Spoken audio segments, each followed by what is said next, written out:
Tom Swift and His Wireless Message. Or the Castaways of Earthquake Island. By Victor Appleton. Chapter I.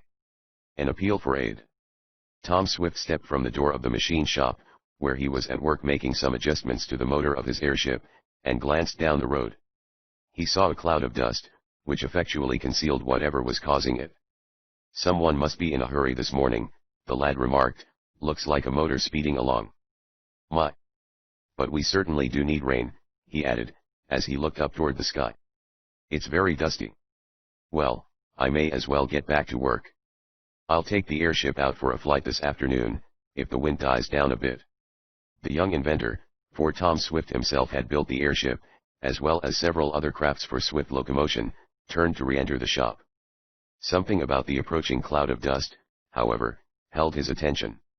He glanced more intently at it. "If it's an automobile coming along," he murmured, "it's moving very slowly, to make so much fuss. And I never saw a motorcycle that would kick up as much sand, and not speed along more. It ought to be here by now. I wonder what it can be." The cloud of highway dirt rolled along, making some progress toward Tom's house and the group of shops and other buildings surrounding it. But, as the lad had said, the dust did not move at all quickly in comparison to any of the speedy machines that might be causing it. And the cloud seemed momentarily to grow thicker and thicker. "I wonder if it could be a miniature tornado, or a cyclone or whirlwind." And Tom spoke aloud, a habit of his when he was thinking, and had no one to talk to. "Yet it can hardly be that," he went on. "Guess I'll watch and see what it is." Nearer and nearer came the dust cloud. Tom peered anxiously ahead, a puzzled look on his face. A few seconds later there came from the midst of the obscuring cloud a voice, exclaiming, "Gee lang there now, Boomerang. Keep 2 feet a movin' and we show we'll make a record. Tain't like we was a automobiler, a electricity car, but we show have been goin' since we started. Yo show done yo sef proud t-day, Boomerang, and ise gwine t keep ma promise and give yo the bestest oats I can find. I reckon Massa Tom Swift will done say we brought this ye message to him as quick as anybody could." Then there followed the sound of hoofbeats on the dusty road, and the rattle of some many-jointed vehicle, with loose springs and looser wheels. "Eradicate Samson!" exclaimed Tom. But who would ever think that the colored man's mule could get up such speed as that cloud of dust indicates? His mule's feet must be working overtime, but he goes backward about as often as he moves forward. That accounts for it.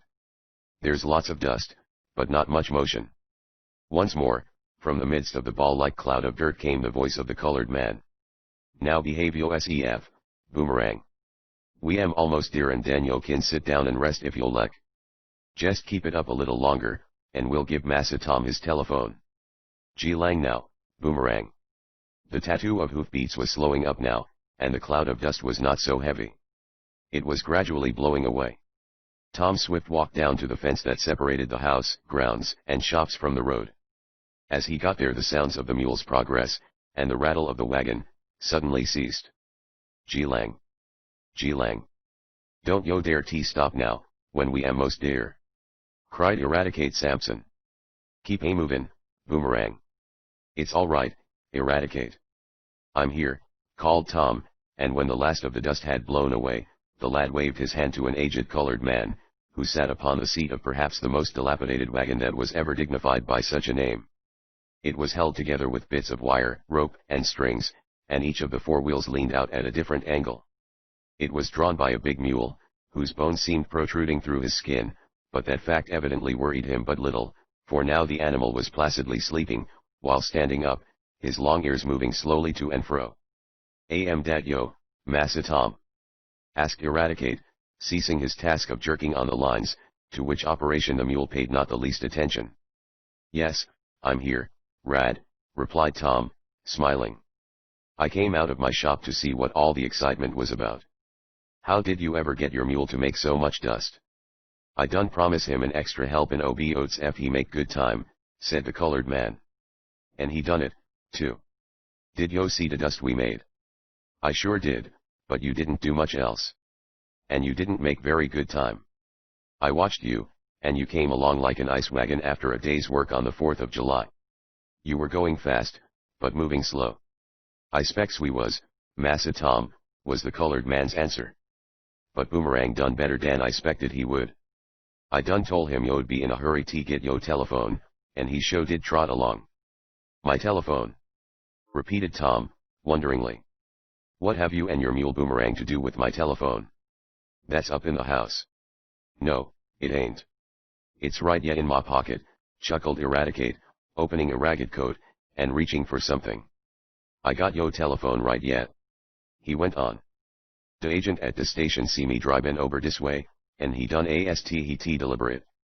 He said as how he ain't got no messenger boy now, cause the one he done have went on a strike for 5 cents mo a day. So I done took the telephone, and with that the colored man pulled out a crumpled yellow envelope. Oh, you mean a telegram, said Tom, with a laugh, as he took the message from the odd colored man. Well, maybe it's telegraph, but I done understood the agent T say telephone. Anyhow, there it is. And I expects we'd better get along, Boomerang. The mule never moved, though Eradicate yanked on the reins, and used the splintered whip with energy. I said as how we'd better get along, Boomerang, went on the darky, raising his voice, dinner ammo's ready, and I'm goin' to give yo an extra helpin' ob oats. The effect of these words seemed magical. The mule suddenly came to life, and was about to start off. I done thought that would catch yo, Boomerang, chuckled Eradicate. Wait a minute, Rad, called Tom, who was tearing open the envelope of the telegram. I might want to send an answer back by you. I wonder who is wiring me now. He read the message slowly, and Eradicate remarked. Tain't no kind ob use, Massa Tom, FOT send a message back with me. Why not? Asked the young inventor, looking up from the sheet of yellow paper. Case as how I done promised Boomerang his airman, and he won't do nothing till he has it. If I started him back to town now he would just lay down in the road. I'll take the answer back for you this arternoon. All right, perhaps that will do, assented Tom. I haven't quite got the hang of this yet. Drop around this afternoon, Rad, and as the colored man, who, with his mule Boomerang, did odd jobs around the village, started off down the highway, in another cloud of dust, Tom Swift resumed the reading of the message. This is rather queer, he mused, when having read it once, he began at it again.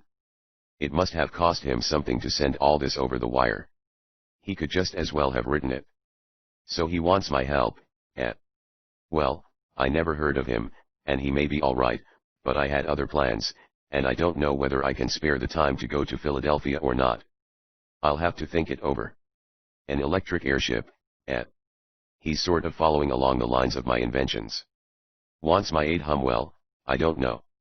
Tom's musings were suddenly cut short by the approach of an elderly gentleman, who was walking slowly down the path that led from the house to the country highway which ran in front of it. A telegram, Tom? Asked the newcomer. Yes, Dad, was the reply. I was just coming in to ask your advice about it. Eradicate brought it to me. What, with his mule, Boomerang? And the gentleman seemed much amused. How did he ever get up speed enough to deliver a telegram? Oh, Eradicate has some special means he uses on his mule when he's in a hurry. But listen to this message, Dad. It's from a Mr. Hosmer Fenwick, of Philadelphia. He says, Tom Swift, can you come on to Philadelphia at once and aid me in perfecting my new electric airship? I want to get it ready for a flight before some government experts who have promised to purchase several if it works well. I am in trouble, and I can't get it to rise off the ground. I need help.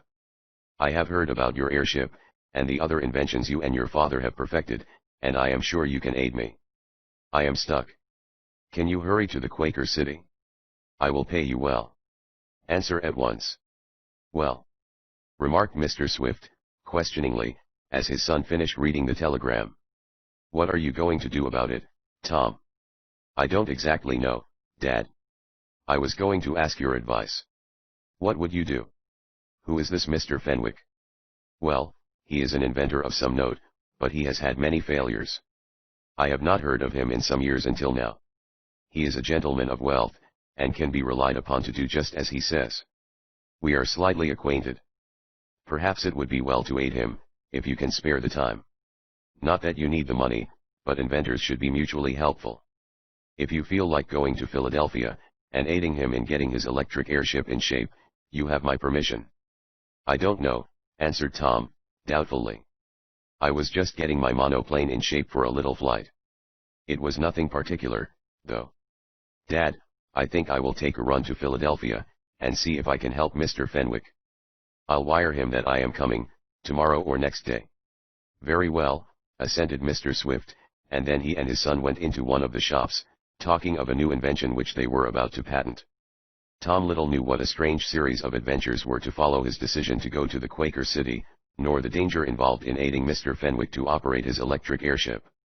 Chapter 2. Miss Nesta's News. When do you think you will go to Philadelphia, Tom? Asked Mr. Swift, a little later, as the aged inventor and his son were looking over some blueprints which Garrett Jackson, an engineer employed by them, had spread out on a table. I don't exactly know, was the answer. It's quite a little run from Shopton, because I can't get a through train. But I think I'll start tomorrow. Why do you go by train? Asked Mr. Jackson. Because was Tom's rather hesitating reply. How else would I go? Your monoplane would be a good deal quicker, and you wouldn't have to change cars, said the engineer. That is if you don't want to take out the big airship. Why don't you go in the monoplane?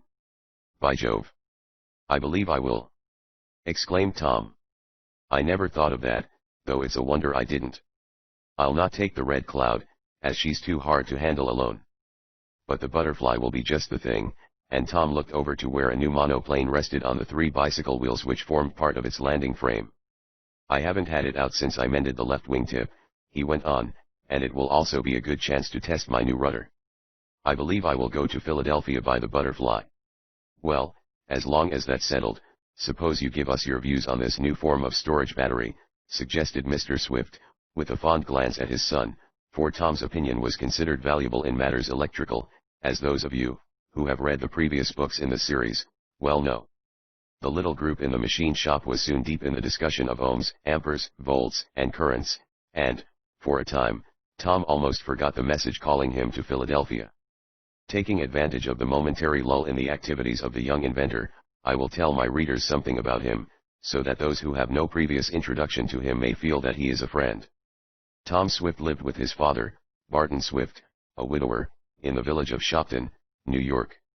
There was also in the household Mrs. Baggart, the aged housekeeper, who looked after Tom almost like a mother. Garrett Jackson, an engineer and general helper, also lived with the Swifts. Eradicate Sampson might also be called a retainer of the family, for though the aged colored man and his mule Boomerang did odd work about the village, they were more often employed by Tom and his father than by anyone else. Eradicate was so called because, as he said, he eradicated the dirt. He did whitewashing, made gardens, and did anything else that was needed. Boomerang was thus named by his owner, because, as Eradicate said, "Yo never know just what dat mule am goin' to do next. He may go forward or he may go backward, just like them Australian boomerangs." There was another valued friend of the family, Wakefield Damon by name, to whom the reader will be introduced in due course. And then there was Mary Nestor, about whom I prefer to let Tom tell you himself, for he might be jealous if I talk too much about her. In the first book of the series, called Tom Swift and His Motorcycle, there was told how he became possessed of the machine, after it had nearly killed Mr. Damon, who was learning to ride it. Mr. Damon, who had a habit of blessing everything from his collar button to his shoelaces, did not bless the motorcycle after it tried to climb a tree with him, and he sold it to Tom very cheaply. Tom repaired it, invented some new attachments for it, and had a number of adventures on it. Not the least of these was trailing after a gang of scoundrels who tried to get possession of a valuable patent model belonging to Mr. Swift. Our second book, called Tom Swift and His Motorboat, related some exciting times following the acquisition by the young inventor of a speedy craft which the thieves of the patent model had stolen. In the boat Tom raced with Andy Fogger, a town bully, and beat him. Tom also took out on pleasure trips his chum, Ned Newton, who worked in a Shopton bank, and the two had fine times together. Need I also say that Mary Nestor also had trips in the motorboat? Besides some other stirring adventures in his speedy craft, Tom rescued, from a burning balloon that fell into the lake, the aeronaut, John Sharp. Later Mr. Sharp and Tom built an airship, called the Red Cloud, in which they had some strenuous times. Their adventures in this craft of the air form the basis for the third book of the series, entitled Tom Swift and His Airship. In the Red Cloud, Tom and his friends, including Mr. Damon, started to make a record flight. They left Shopton the night when the bank vault was blown open, and $75,000 stolen. Because of evidence given by Andy Foger and his father, suspicion pointed to Tom and his friends as the robbers, and they were pursued. But they turned the tables by capturing the real burglars, and defeating the mean plans of the Fogers. Not satisfied with having mastered the air, Tom and his father turned their attention to the water. Mr. Swift perfected a new type of craft, and in the fourth book of the series, called Tom Swift and His Submarine, you may read how he went after a sunken treasure. The party had many adventures, and were in no little danger from their enemies before they reached the wreck with its store of gold. The fifth book of the series, named Tom Swift and His Electrical Runabout, told how Tom built the speediest car on the road, and won a prize with it, and also saved a bank from ruin. Tom had to struggle against odds, not only in his inventive work, but because of the meanness of jealous enemies, including Andy Foger, who seemed to bear our hero a grudge of long standing. Even though Tom had, more than once, thrashed Andy well, the bully was always seeking a chance to play some mean trick on the young inventor. Sometimes he succeeded, but more often the tables were effectually turned. It was now some time since Tom had won the prize in his electric car, and, in the meanwhile, he had built himself a smaller airship, or, rather, monoplane, named the Butterfly. In it he made several successful trips about the country, and gave exhibitions at numerous aviation meets, once winning a valuable prize for an altitude flight. In one trip he had met with a slight accident, and the monoplane had only just been repaired after this when he received the message summoning him to Philadelphia. "Well, Tom," remarked his father that afternoon, "if you are going to the Quaker City, to see Mr. Fenwick tomorrow, you'd better be getting ready. Have you wired him that you will come?" "No, I haven't, Dad," was the reply. "I'll get a message ready at once, and when Eradicate comes back I'll have him take it to the telegraph office." "I wouldn't do that, Tom." "Do what?" "Trust it to Eradicate. He means all right, but there's no telling when that mule of his may lie down in the road, and go to sleep. Then your message won't get off, and Mr. Fenwick may be anxiously waiting for it. I wouldn't like to offend him, for, though he and I have not met in some years, yet I would be glad if you could do him a favor." "Why not take the message yourself?" "Guess I will, Dad. I'll run over to Mansburg in my electric car, and send the message from there. It will go quicker, and, besides, I want to get some piano wire to strengthen the wings of my monoplane." "All right, Tom, and when you telegraph to Mr. Fenwick, give him my regards, and say that I hope his airship will be a success." "So it's an electric one, eh? I wonder how it works. But you can tell me when you come back." "I will, Dad." "Mr. Jackson, will you help me charge the batteries of my car? I think they need replenishing. Then I'll get right along to Mansburg." Mansburg was a good-sized city some miles from the village of Shopton, and Tom and his father had frequent business there. The young inventor and the engineer soon had the electric car in readiness for a swift run, for the charging of the batteries could be done in much less than the time usual for such an operation, owing to a new system perfected by Tom. The latter was soon speeding along the road, wondering what sort of an airship Mr. Fenwick would prove to have, and whether or not it could be made to fly. "It's easy enough to build an airship," mused Tom, "but the difficulty is to get them off the ground, and keep them there."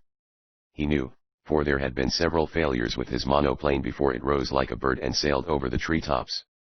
The lad was just entering the town, and had turned around a corner, twisting about to pass a milk wagon, when he suddenly saw, darting out directly in the path of his car, a young lady. "Look out!" yelled Tom, ringing his electric gong, at the same time shutting off the current, and jamming on the powerful brakes. There was a momentary scream of terror from the girl, and then, as she looked at Tom, she exclaimed, "Why, Tom Swift! What are you trying to do? Run me down!" "Mary Miss Nestor!" ejaculated our hero, in some confusion. He had brought his car to a stop, and had thrown open the door, alighting on the crossing, while a little knot of curious people gathered about. "I didn't see you," went on the lad. "I came from behind the milk wagon, and—" "It was my fault," Miss Nestor hastened to add. "I, too, was waiting for the milk wagon to pass, and when it got out of my way, I darted around the end of it, without looking to see if anything else was coming. I should have been more careful, but I'm so excited that I hardly know what I'm doing." "Excited? What's the matter?"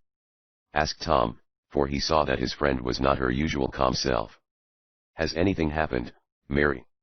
"Oh, I've such news to tell you," she exclaimed. "Then get in here, and we'll go on," advised Tom. "We are collecting a crowd. Come and take a ride, that is if you have time." "Of course I have," the girl said, with a little blush, which Tom thought made her look all the prettier. "Then we can talk. But where are you going?" "To send a message to a gentleman in Philadelphia, saying that I will help him out of some difficulties with his new electric airship.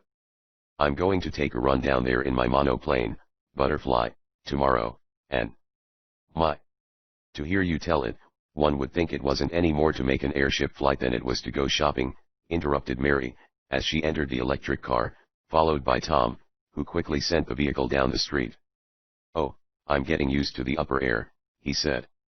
"But what is the news you were to tell me? Did you know Mama and Papa had gone to the West Indies?"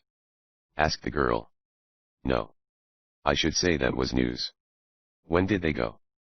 "I didn't know they intended to make a trip." "Neither did they, nor I, either. It was very sudden. They sailed from New York yesterday. Mr. George Hosbrook, a business friend of Papa's, offered to take them on his steam yacht, Resolute. He is making a little pleasure trip, with a party of friends, and he thought Papa and Mama might like to go. He wired to them, they got ready in a rush, caught the express to New York, and went off in such a hurry that I can hardly realize it yet. I'm left all alone, and I'm in such trouble." "Well, I should say that was news," spoke Tom. "Oh, you haven't heard the worst yet," went on Mary. "I don't call the fact that Papa and Mama went off so suddenly much news. But the cook just left unexpectedly, and I have invited a lot of girlfriends to come and stay with me, while Mama and Papa are away, and now what shall I do without a cook? I was on my way down to an intelligence office, to get another servant, when you nearly ran me down. Now, isn't that news?" "I should say it was two kinds," admitted Tom, with a smile. "Well, I'll help you all I can. I'll take you to the intelligence office, and if you can get a cook, by hook or by crook, I'll bundle her into this car, and get her to your house before she can change her mind." "And so your people have gone to the West Indies?" "Yes, and I wish I had the chance to go."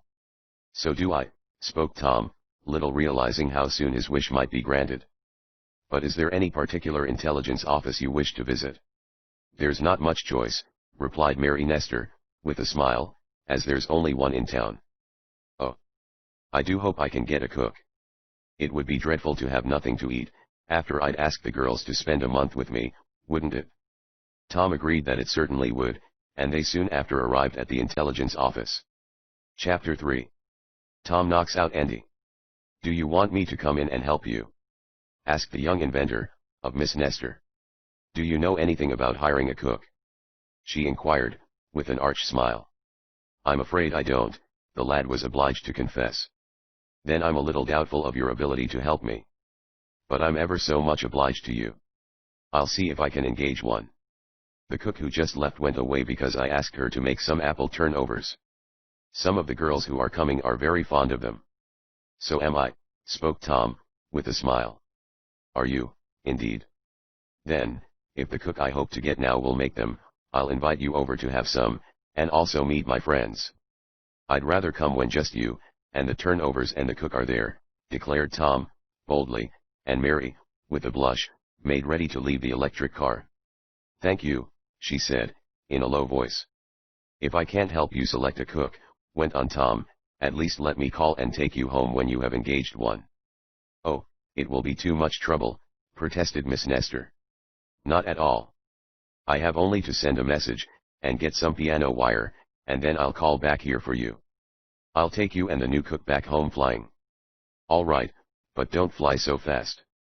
The cook may get frightened, and leave before she has a chance to make an apple turnover." "I'll go slower.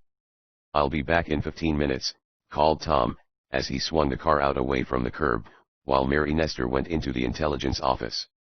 Tom wrote and sent this message to Mr. Hostner Fenwick, of Philadelphia. "Will come on tomorrow in my aeroplane, and aid you all I can. Will not promise to make your electric airship fly, though. Father sends regards." "Just rush that, please," he said to the telegraph agent, and the latter, after reading it over, remarked.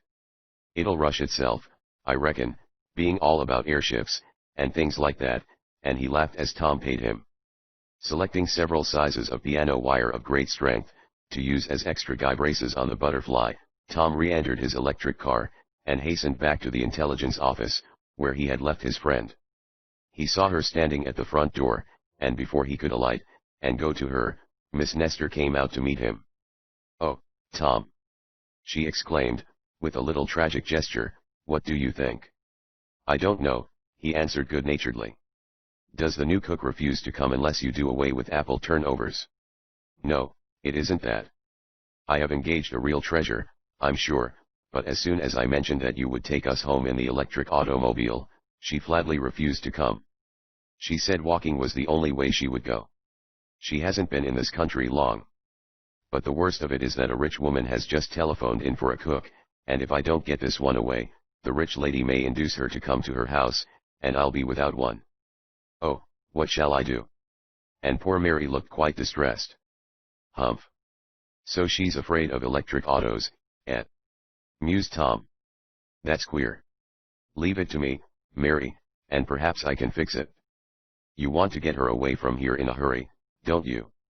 "Yes, because servants are so scarce, that they are engaged almost as soon as they register at the intelligence office. I know the one I have hired is suspicious of me, since I have mentioned your car, and she'll surely go with Mrs. Tuckwister when she comes. I'm sorry I spoke of the automobile." "Well, don't worry. It's partly my fault, and perhaps I can make amends. I'll talk to the new cook," decided the young inventor. "Oh, Tom, I don't believe it will do any good. She won't come, and all my girlfriends will arrive shortly." Miss Nestor was quite distressed. "Leave it to me," suggested the lad, with an assumed confidence he did not feel. He left the car, and walked toward the office. Entering it, with Miss Nestor in his wake, he saw a pleasant-faced Irish girl, sitting on a bench, with a bundle beside her. "And so you don't want to ride in an auto?" began Tom. "No, and it's no use of the likes of you a-skin me, either," answered the girl, but not impudently. "I am afeard of them things, and I won't work in a family that owns one." "But we don't own one," said Mary. The girl only sniffed. "It is the very latest means of traveling," Tom went on, "and there is absolutely no danger. I will drive slowly." "No," snapped the new cook. Tom was rather at his wits' ends. At that moment the telephone rang, and Tom and Mary, listening, could hear the proprietress of the intelligence office talking to Mrs. Tuckwister over the wire. "We must get her away soon," whispered Mary, with a nod at the Irish girl, "or we'll lose her." Tom was thinking rapidly, but no plan seemed to come to him.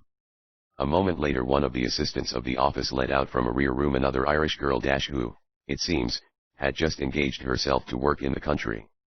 "Goodbye, Bridget," said this girl, to the one Mary Nestor had hired. "I'm off now. The carriage has just come for me. I'm going away in style." "Good luck, Sarah," wished Bridget. Tom looked out of the window. A dilapidated farm wagon, drawn by two rusty-looking horses, just drawing up at the curb. "There is your employer, Sarah," said the proprietress of the office. "You will have a nice ride to the country and I hope you will like the place." A typical country farmer alighted from the wagon, leaving a woman, evidently his wife, or the seat. He called out, "I'll get servant gal, Mandy, and we'll drive right out hum. Then you won't have such hard work anymore." "And so that's the style you was tellin' me of, Sarah?" asked the cook whom Miss Nestor had engaged. "That's queer style, Sarah." Sarah was blushing from shame and mortification. Tom was quick to seize the advantage thus offered. "Bridget, if you appreciate style," he said, "you will come in the automobile. I have one of the very latest models, and it is very safe. But perhaps you prefer a farm wagon." "Indade and I don't," was the ready response. "I'll go with you now if only to show Sarah Malloy thought I have more style than her. She was boastin' of the fine place she had, and elegant carriage that was comin' to take her to the count 3. If that's it I want none of it. I'll go with you and young gentleman. Style indade." And, gathering up her bundle she followed Tom and Mary to the waiting auto. They entered it and started off, just as Mrs. Tuckwister drove up in her elegantly appointed carriage, while Sarah, with tears of mortification in her eyes, climbed up beside the farmer and his wife. "You saved the day for me, Tom," whispered Miss Nestor, as the young inventor increased the speed of his car. "It was only just in time." "Don't forget the apple turnovers," he whispered back.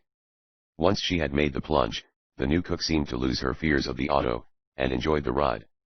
In a short time she had been safely delivered at Miss Nestor's home, while that young lady repeated her thanks to Tom, and renewed her invitation for him to come and sample the apple turnovers, which Tom promised faithfully to do, saying he would call on his return from Philadelphia.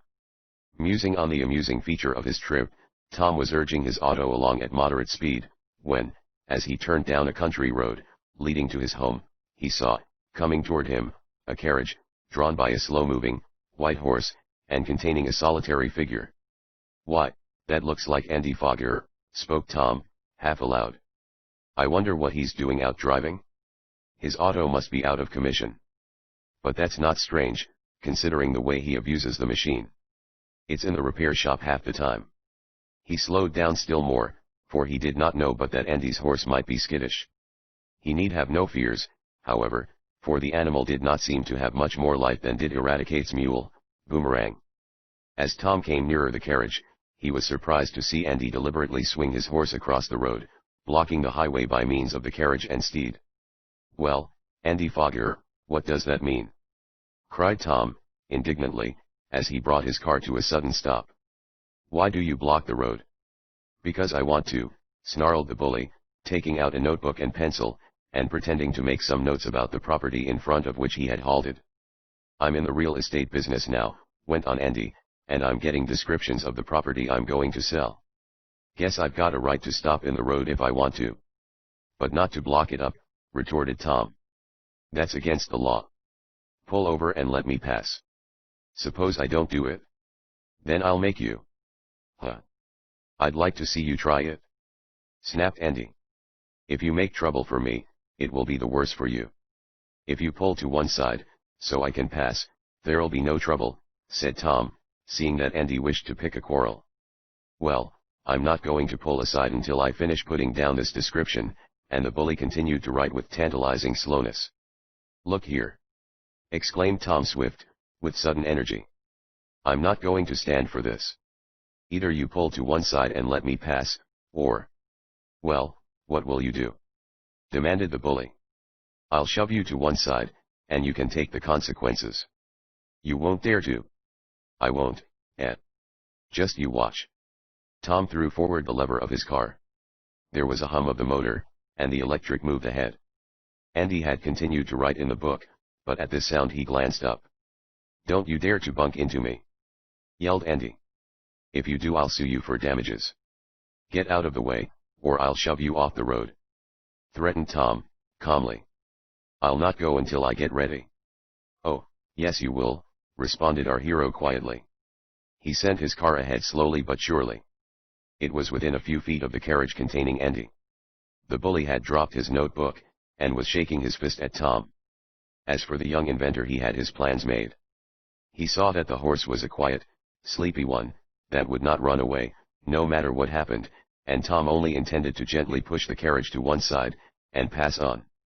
The front of his auto came up against the other vehicle. "Here, you stop!" cried Andy, savagely. "It's too late now," answered Tom, grimly. Andy reached for the horsewhip. Tom put on a little more power, and the carriage began to slide across the road, but the old horse never opened his eyes. "Take that!" cried Andy, raising his whip, with the intention of slashing Tom across the face, for the front of the auto was open. But the blow never fell, for, the next instant, the carriage gave a lurch as one of the wheels slid against a stone, and, as Andy was standing up, and leaning forward, he was pitched headfirst out into the road. "By Jove! I hope I haven't hurt him," gasped Tom, as he leaped from his auto, which he had brought to a stop. The young inventor bent over the bully. There was a little cut on Andy's forehead, and his face was white. He had been most effectually knocked out entirely by his own meanness and fault, but, nonetheless, Tom was frightened. He raised up Andy's head on his arm, and brushed back his hair. Andy was unconscious. Chapter 4. Mr. Damon will go along. At first Tom was greatly frightened at the sight of Andy's pale face. He feared lest the bully might be seriously hurt. But when he realized that the fall from the carriage, which was a low one, was not hard, and that Andy had landed on his outstretched hands before his head came in contact with the earth, our hero was somewhat reassured. "I wish I had some water, with which to bathe his head," Tom murmured, and he looked about in vain for some. But it was not needed, for, a moment later, Andy opened his eyes, and, when he saw Tom bending over, and holding him, the bully exclaimed, "Here! You let me go. Don't you hit me again, Tom Swift, or I'll punch you." "I didn't hit you," declared Tom, while Andy tore himself away, and struggled to his feet. "Yes, you did, too, hit me." "I did not. You tried to strike me with your whip, as I was shoving your carriage out of the way, which I had a perfect right to do, as you were blockading the highway. You lost your balance and fell. It was your own fault." "Well, you'll suffer for it, just the same," snarled Andy, and then, putting his hand to his head, and bringing it away, with some drops of blood on it, he cried out, "Oh, I'm hurt. I'm injured. Get a doctor, or maybe I'll bleed to death." He began blubbering, for Andy, like all bullies, was a coward. "You're not hurt," asserted Tom, trying not to laugh. "It's only a scratch. Next time don't try to blockade the whole street, and you won't get into trouble. Are you able to drive home, or shall I take you in my car?" "I wouldn't ride in your car," snapped the ugly lad. "You go on, and mind your business now, and I'll pay you back for this, someday. I could have you arrested. And so could I have you locked up for obstructing traffic. But I'll not. Your rig isn't damaged, and you'd better drive home." The old white horse had not moved, and was evidently glad of the rest. A glance satisfied Tom that the carriage had not been damaged, and, getting into his car, while Andy was brushing the dust from his clothes, our hero started the motor.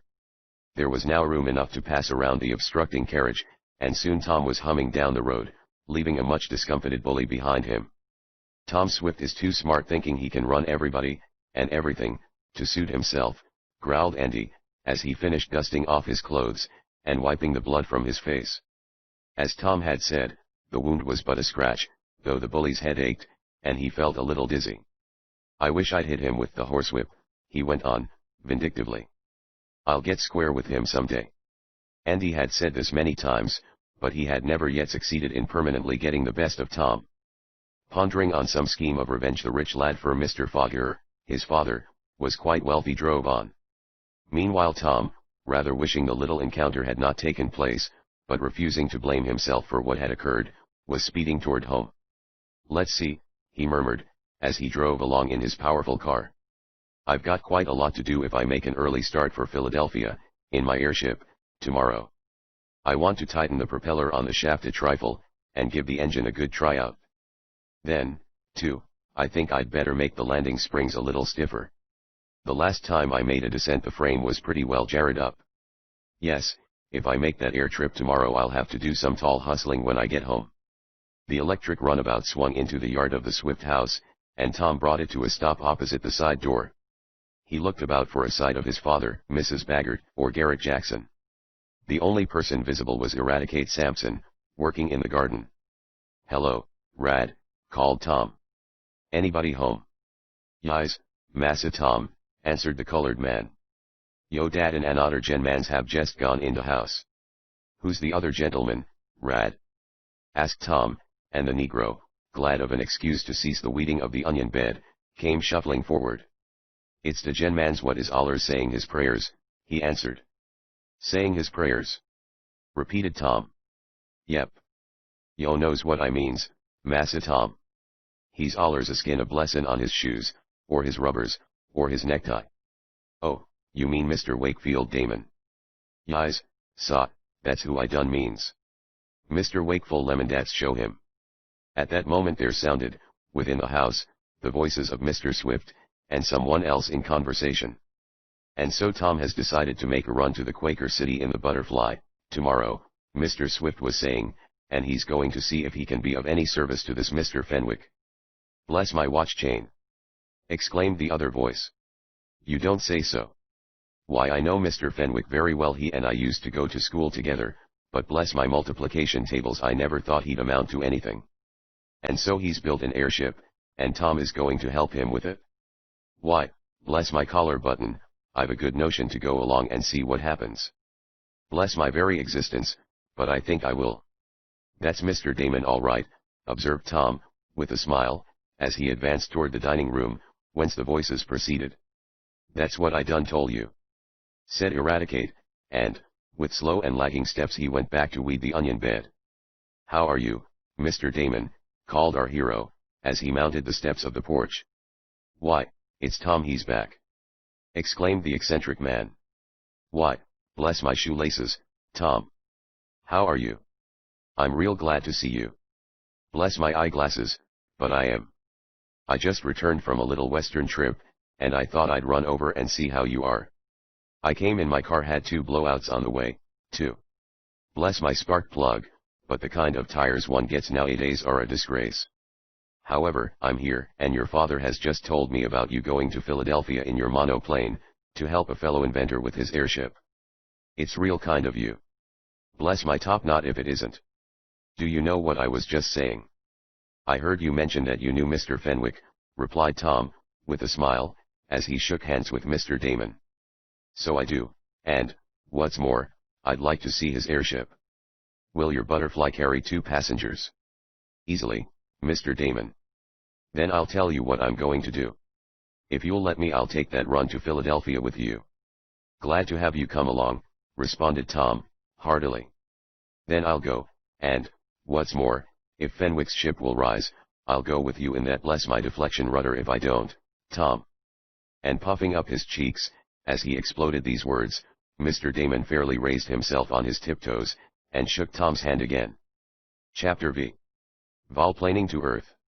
For a moment after Mr. Damon's announcement Tom did not reply. Mr. Swift, too, seemed a little at a loss for something to say. They did not quite know how to take their eccentric friend at times. Of course I'll be glad of your company, Mr. Damon, said Tom, but you must remember that my butterfly is not like the Red Cloud. There is more danger riding in the monoplane than there is in the airship. In the latter, if the engine happens to stop, the sustaining gas will prevent us from falling. But it isn't so in an aeroplane. When your engine stops there. Well, what happens? Asked Mr. Damon, impatiently, for Tom hesitated. You have to volplane back to Earth. Volplane. And there was a questioning note in Mr. Damon's voice. Yes, glide down from whatever height you are at when the engine stalls. Come down in a series of dips from the upper currents. Volplaning, the French call it, and I guess it's as good a word as any. Have you ever done it? Asked the odd character. Oh, yes, several times. Then, bless my fur overcoat. I can do it, too, Tom. When will you be ready to start? Tomorrow morning. Now you are sure you won't get nervous and want to jump, if the engine happens to break down? Not a bit of it. I'll volplane whenever you are ready, and Mr. Damon laughed. Well, we'll hope we won't have to, went on Tom. And I'll be very glad of your company. Mr. Fenwick will, no doubt, be pleased to see you. I've never met him, and it will be nice to have someone to introduce me. Suppose you come out and see what sort of a craft you are doomed to travel in tomorrow, Mr. Damon. I believe you never saw my new monoplane. That's right, I haven't, but I'd be glad to. I declare, I'm getting to be quite an aviator, and Mr. Damon chuckled. A little later, Tom, having informed his father of the sending of the message, took his eccentric friend out to the shop, and exhibited the butterfly. As many of you have seen the ordinary monoplane, either on exhibition or in flight, I will not take much space to describe Tom's. Sufficient to say it was modeled after the one in which Blériot made his first flight across the English Channel. The body was not unlike that of a butterfly or dragonfly, long and slender, consisting of a rectangular frame with canvas stretched over it, and a seat for 2 just aft of the engine and controlling levers. Back of the seat stretched out a long framework, and at the end was a curved plane, set at right angles to it. The ends of the plane terminated in flexible wings, to permit of their being bent up or down, so as to preserve the horizontal equilibrium of the craft. At the extreme end was the vertical rudder, which sent the monoplane to left or right.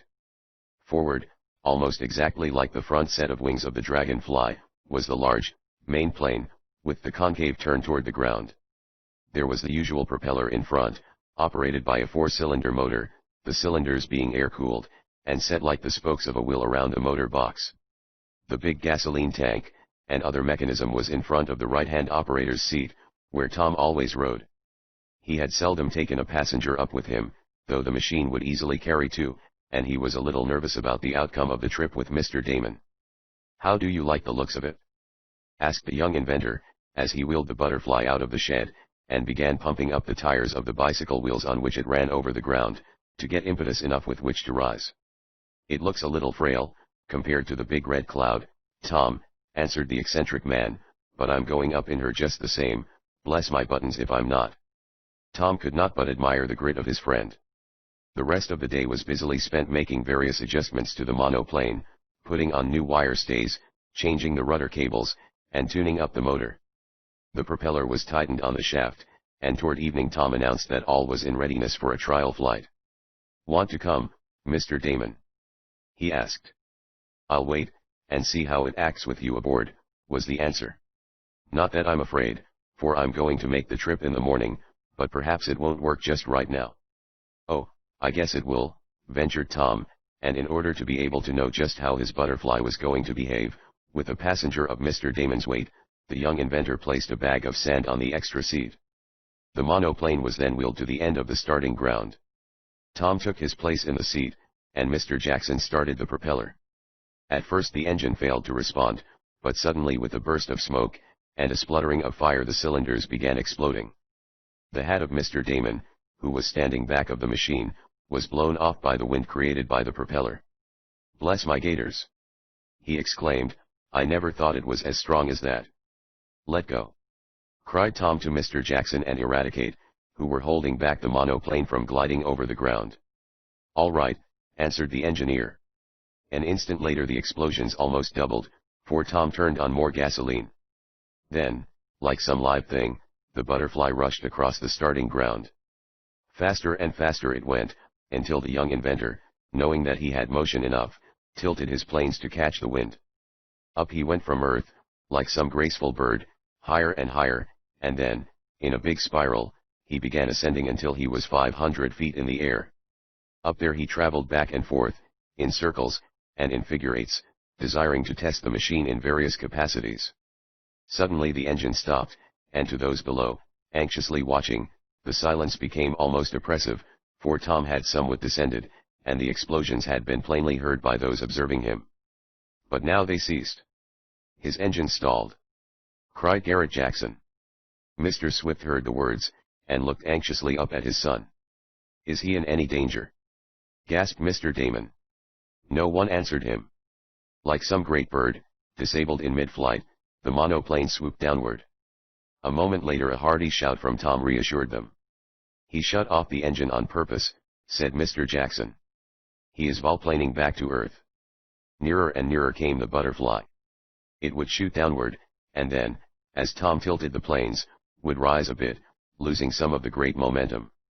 In a series of maneuvers like this, the young inventor reached the Earth, not far from where his father and the others stood. Down came the butterfly, the springs of the wheel frame taking the shock wonderfully well. "She's all right, regular bird," cried Tom, in enthusiasm, when the machine had come to a stop after rolling over the ground, and he had leaped out.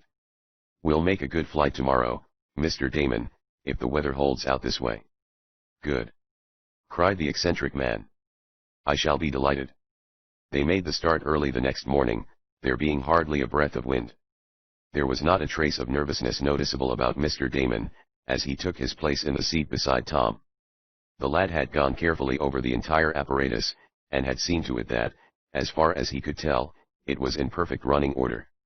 "When will you be back, Tom?" asked his father.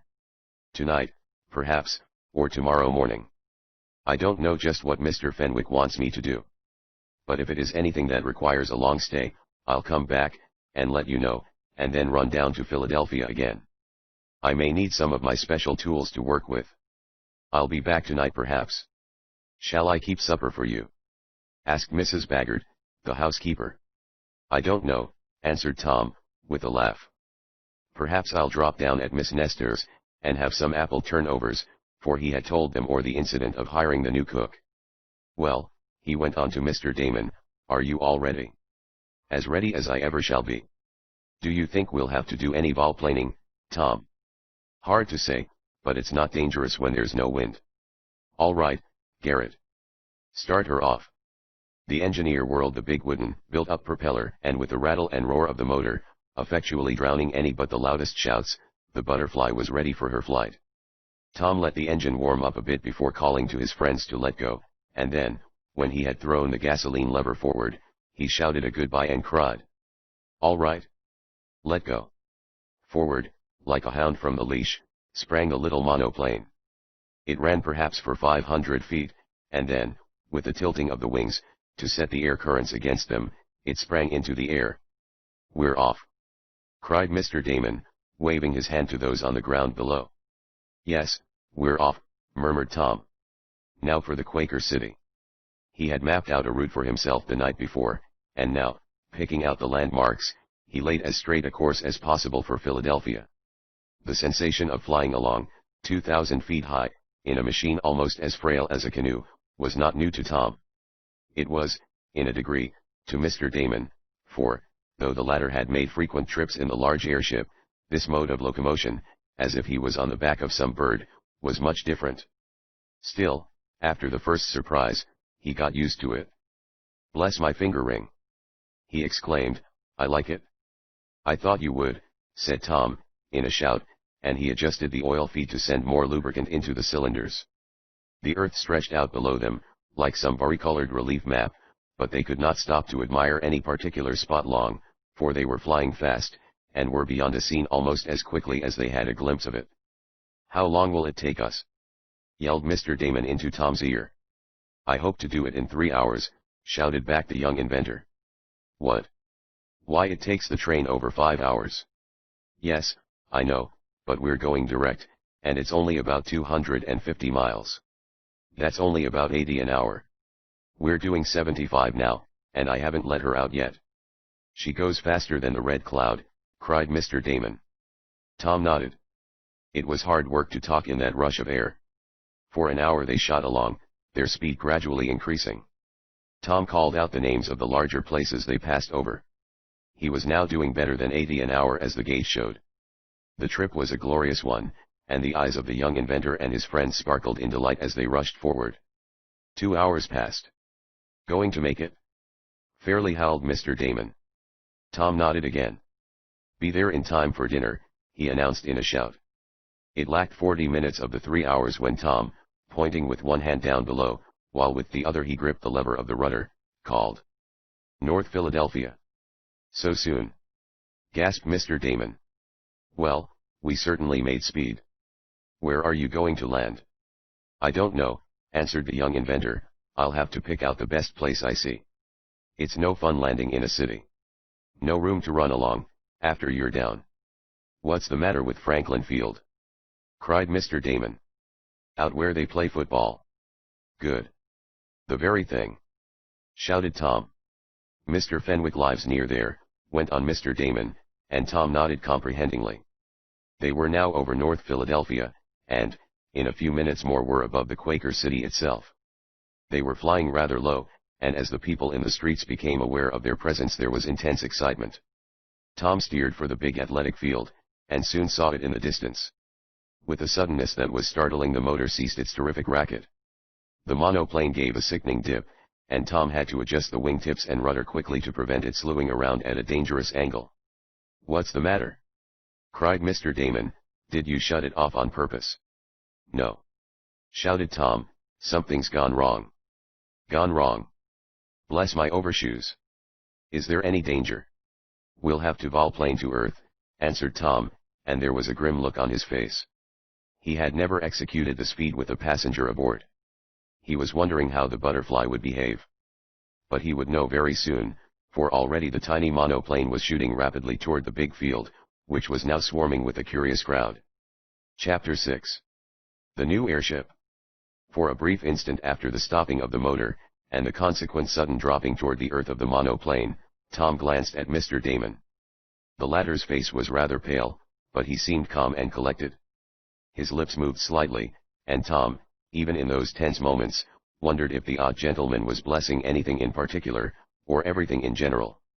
Tom threw up the tilting plane, to catch more air beneath it, and bring the butterfly in a more parallel position to the earth. This, in a manner, checked the downward flight, and they glided along horizontally for 100 feet or more. "Is there any great danger, Tom?" asked Mr. Damon. "I think not," answered the young inventor, confidently. "I have done this same thing before, and from greater heights. The only thing that bothers me is that there are several cross currents of air up here, which make it difficult to manage the planes and wing tips. But I think we'll make a good landing." "Bless my overcoat!" exclaimed Mr. Damon. "I certainly hope so." Conversation was more easily carried on now, as the motor was not spitting fire and throbbing like a battery of Gatling guns. Tom thought perhaps it might start on the spark, as the propeller was slowly swinging from the force of air against it. He tried, but there was no explosion. He had scarcely hoped for it, as he realized that some part of the mechanism must have broken. Down they glided, coming nearer and nearer to the earth. The crowd in the big athletic field grew larger. Shouts of wonder and fear could be heard, and people could be seen running excitedly about. To Tom and Mr. Damon they looked like dolls. Reaching the limit of the parallel glide, the monoplane once more shot down on an incline toward the earth with terrible speed. The ground seemed to rush up to meet Mr. Damon. "Look out!" he cried to Tom. "We're going to hit something." "Not yet," was the calm answer. "I'm going to try a new stunt." "Hold fast." "What are you going to do?" "Some spirals. I think that will let us down easier, but the craft is likely to tilt a bit, so hold on." The young inventor shifted the movable planes and rudder, and, a moment later, the butterfly swung violently around, like a polo pony taking a sudden turn after the ball. Mr. Damon slid to one side of his seat, and made a frantic grab for one of the upright supports. "I made too short a turn," cried Tom, easing off the craft, which righted itself in an instant. "The air currents fooled me." Under his skillful guidance, the monoplane was soon slowly approaching the earth in a series of graceful curves. It was under perfect control, and a smile of relief came on the face of the young inventor. Seeing it, Mr. Damon took courage, and his hands, which had grasped the uprights with such firmness that his knuckles showed white with the strain, were now removed. He sat easily in his seat. "We're all right now," declared Tom. "I'll take a couple of forward glides now, and we'll land." He sent the machine straight ahead. It gathered speed in an instant. Then, with an upward tilt, it was slackened, almost as if brakes had been applied. Once more it shot toward the earth, and once more it was checked by an up-tilted plane. Then, with a thud which shook up the occupants of the two seats, the butterfly came to the ground, and ran along on the three bicycle wheels. Swiftly it slid over the level ground. A more ideal landing place would have been hard to find. Scores of willing hands reached out, and checked the momentum of the little monoplane, and Tom and Mr. Damon climbed from their seats. The crowd set up a cheer, and hundreds pressed around the aviators.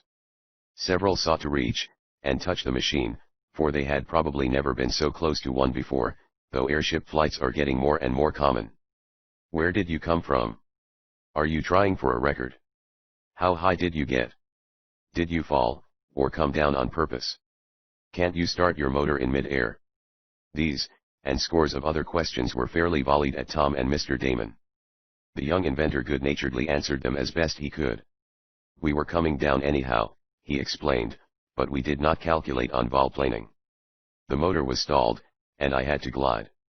Please keep away from the machine. You might damage it." The arrival of several policemen, who were attracted by the crowd, served to keep the curious ones back away from the butterfly, or the men, boys, and women, for there were a number of the latter in the throng, might have caused serious trouble. Tom made a hasty examination of the motor, and, having satisfied himself that only a minor difficulty had caused it to stop, he decided to put the monoplane in some safe place, and proceed to Mr. Fenwick's house.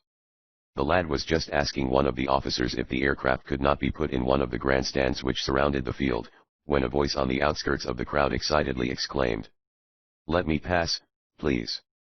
I want to see that airship. I'm building one myself, and I need all the experience I can get. Let me in, please." A man pushed his way into the crowd, and wormed his way to where Tom and Mr. Damon stood. At the sight of him, the eccentric individual cried out, Why bless my pocket knife? If it isn't Mr. Fenwick. Mr. Fenwick? Gasped Tom. Yes. The inventor we came to see. At the same moment the newcomer cried out. Wakefield Damon. That's who I am, answered Tom's friend, and let me introduce you to Mr. Swift, the inventor of more machines than I can count. He and I were coming to see you, when we had a slight accident, and we landed here.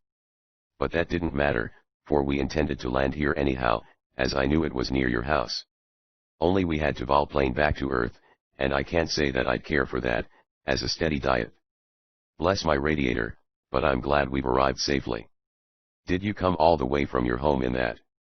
Asked Mr. Fenwick of Tom, as he shook hands with him, and nodded at the monoplane. Oh, yes. It's not much of a trip.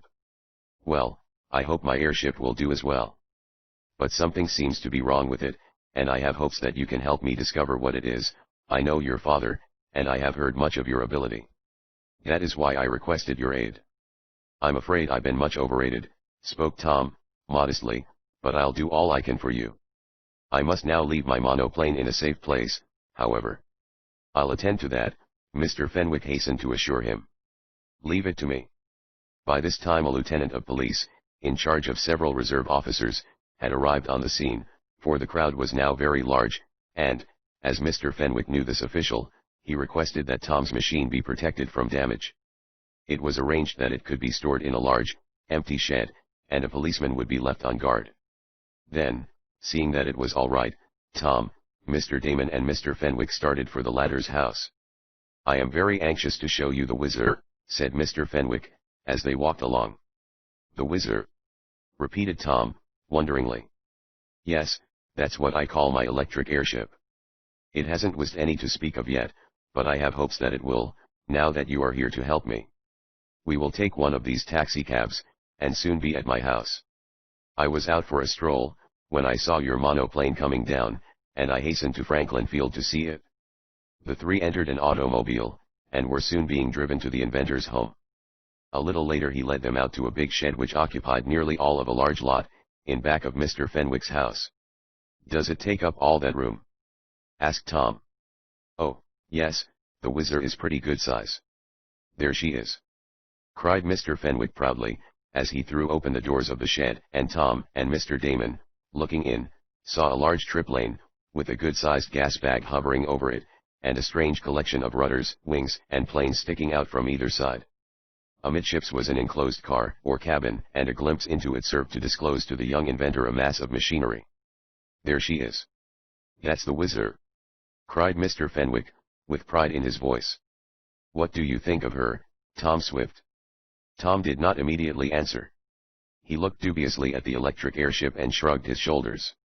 It seemed to him, at first glance, that it would never sail. Chapter 7. Making some changes. Well, what do you think of it? Asked Mr. Fenwick again, as Tom walked all about the electric airship, still without speaking. It's big, certainly, remarked the lad. Bless my shoehorn. I should say it was. Burst out Mr. Damon. It's larger than your Red Cloud, Tom. But will it go? That's what I want to know, insisted the inventor. Do you think it will fly, Tom? I haven't dared to try it yet, though a small model which I made floated in the air for some time. But it wouldn't move, except as the wind blew it. It would be hard to say, without a careful examination, whether this large one will fly or not, answered Tom. Then give it a careful examination, suggested Mr. Fenwick. I'll pay you well for your time and trouble. Oh, if I can help a fellow inventor, and assist in making a new model of airship fly, I'm only too glad to do it without pay, retorted Tom, quickly. I didn't come here for that. Suppose we go in the cabin, and look at the motor. That's the most important point, if your airship is to navigate. There was certainly plenty of machinery in the cabin of the Whizzer. Most of it was electrical, for on that power Mr. Fenwick intended to depend to sail through space. There was a new type of gasoline engine, small but very powerful, and this served to operate a dynamo. In turn, the dynamo operated an electrical motor, as Mr. Fenwick had an idea that better, and more uniform, power could be obtained in this way, than from a gasoline motor direct. One advantage which Tom noticed at once, was that the Whizzer had a large electric storage battery. This was intended to operate the electric motor in case of a break to the main machinery, and it seemed a good idea. There were various other apparatuses, machines, and appliances, the nature of which Tom could not readily gather from a mere casual view. "Well, what's your opinion, now that you have seen the motor?" asked Mr. Fenwick, anxiously. "I'd have to see it in operation," said Tom. "And you shall, right after dinner," declared the inventor. "I'd like to start it now, and hear what you have to say, but I'm not so selfish as that. I know you must be hungry after your trip from Shopton, as they say aeroplaning gives one an appetite." "I don't know whether it's that or not," answered Tom with a laugh, "but I am certainly hungry." "Then we'll postpone the trial until after dinner. It must be ready by this time, I think," said Mr. Fenwick, as he led the way back to the house. It was magnificently furnished, for the inventor was a man of wealth, and only took up aeroplaning as a fad. An excellent dinner was served, and then the three returned once more to the shed where the Whizzer was kept. "Shall I start the motor in here?" asked Mr. Fenwick, when he had summoned several of the machinists whom he employed, to aid himself and the young inventor. "It would be better if we could take it outside," suggested Tom, "yet a crowd is sure to gather, and I don't like to work in a mob of people." "Oh, we can easily get around that," said Mr. Fenwick. "I have 2 openings to my aeroplane shed. We can take the Whizzer out of the rear door, into a field enclosed by a high fence. That is where I made all my trials, and the crowd couldn't get in, though some boys did find knotholes and use them. But I don't mind that. The only thing that bothers me is that I can't make the Whizzer go up, and if it won't go up, it certainly won't sail. That's my difficulty, and I hope you can remedy it, Tom Swift."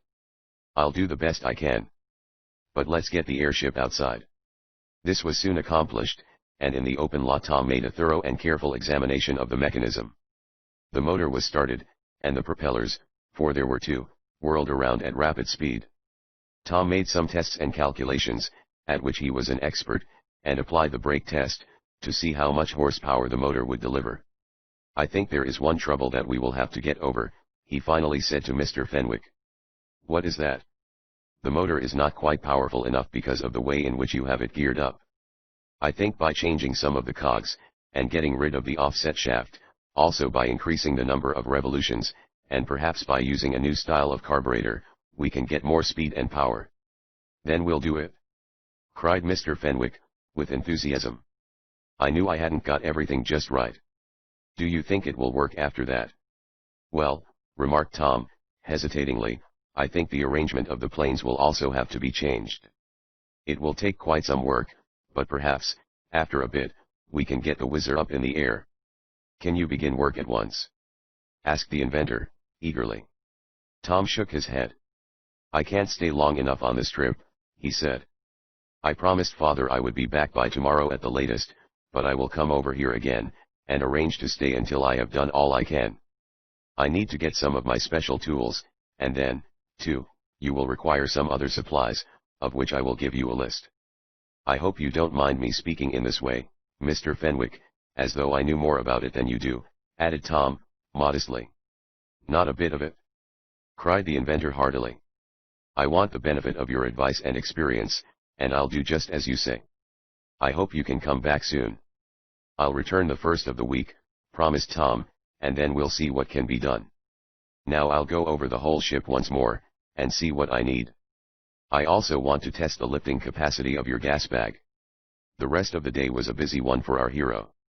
With the aid of Mr. Damon and the owner of the Whizzer, he went over every point carefully. Then, as it was too late to attempt the return flight to Shopton, he telegraphed his father, and he and Mr. Damon remained overnight with Mr. Fenwick. In the morning, having written out a list of the things that would be needed, Tom went out to Franklin Field, and repaired his own monoplane. It was found that one of the electric wires connected with the motor had broken, thus cutting off the spark. It was soon repaired, and, in the presence of a large crowd, Tom and Mr. Damon started on their return flight. "Do you think you can make the Whizzer work, Tom?" asked Mr. Damon, as they were flying high over Philadelphia. "I'm a little dubious about it," was the reply. "But after I make some changes I may have a different opinion.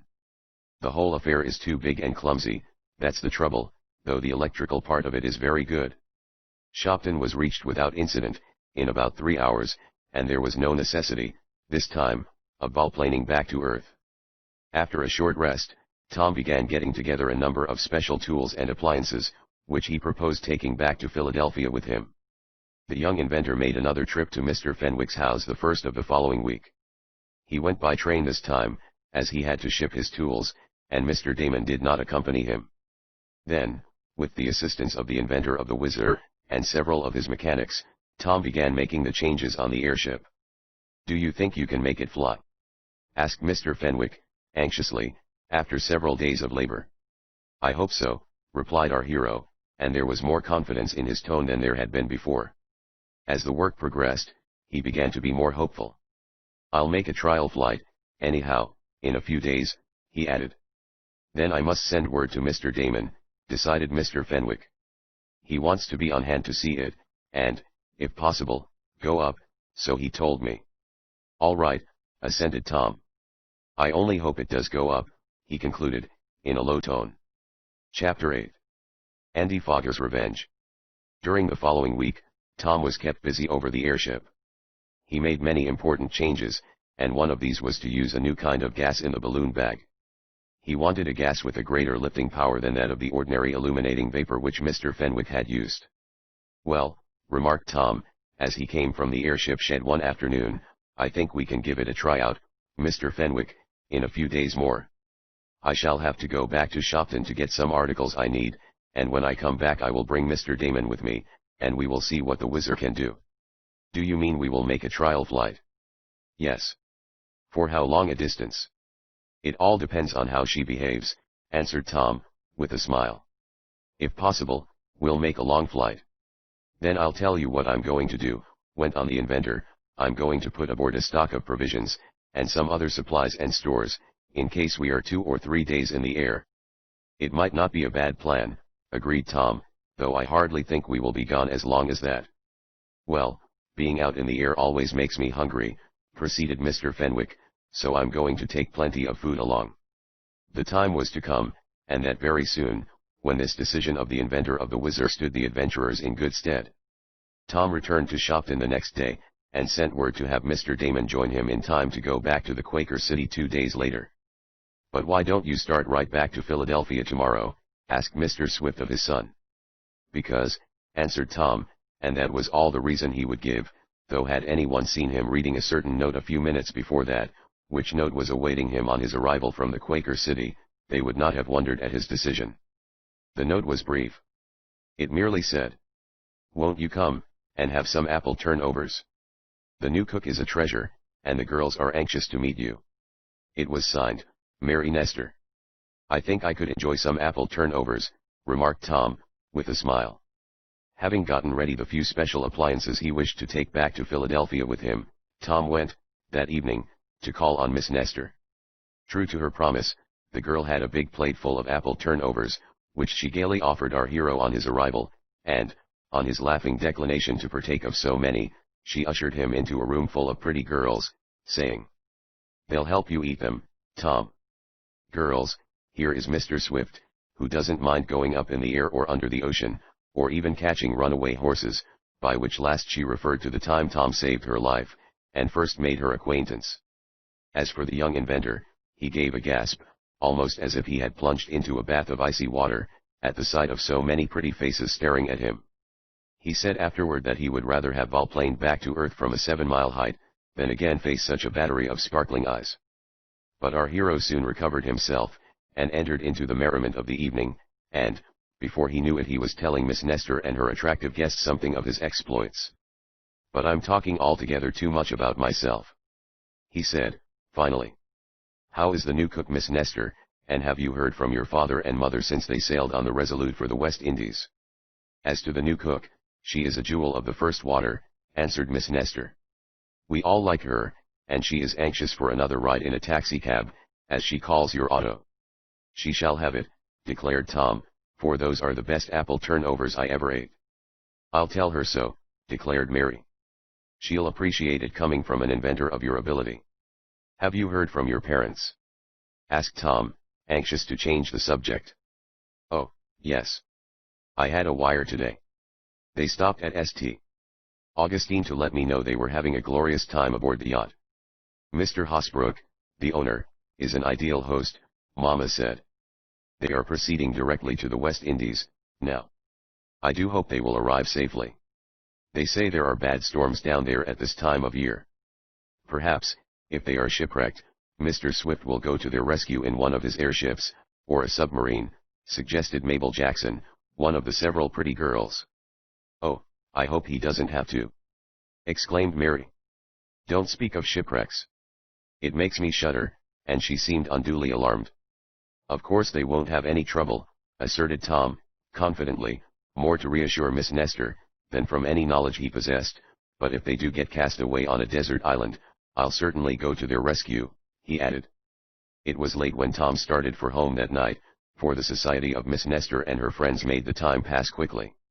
He promised to call again, and try some more samples of the new cook's culinary art, as soon as he had gotten Mr. Fenwick's airship in shape for flying. As, later that night, the young inventor came in sight of his home, and the various buildings and shops surrounding it, his first glance was toward the shed which contained his monoplane, Butterfly. That little craft was Tom's pet. It had not cost him anything like as much as had his other inventions, either in time or money, but he cared more for it than for his big airship, Red Cloud. This was principally because the Butterfly was so light and airy, and could be gotten ready so quickly for a flight across country.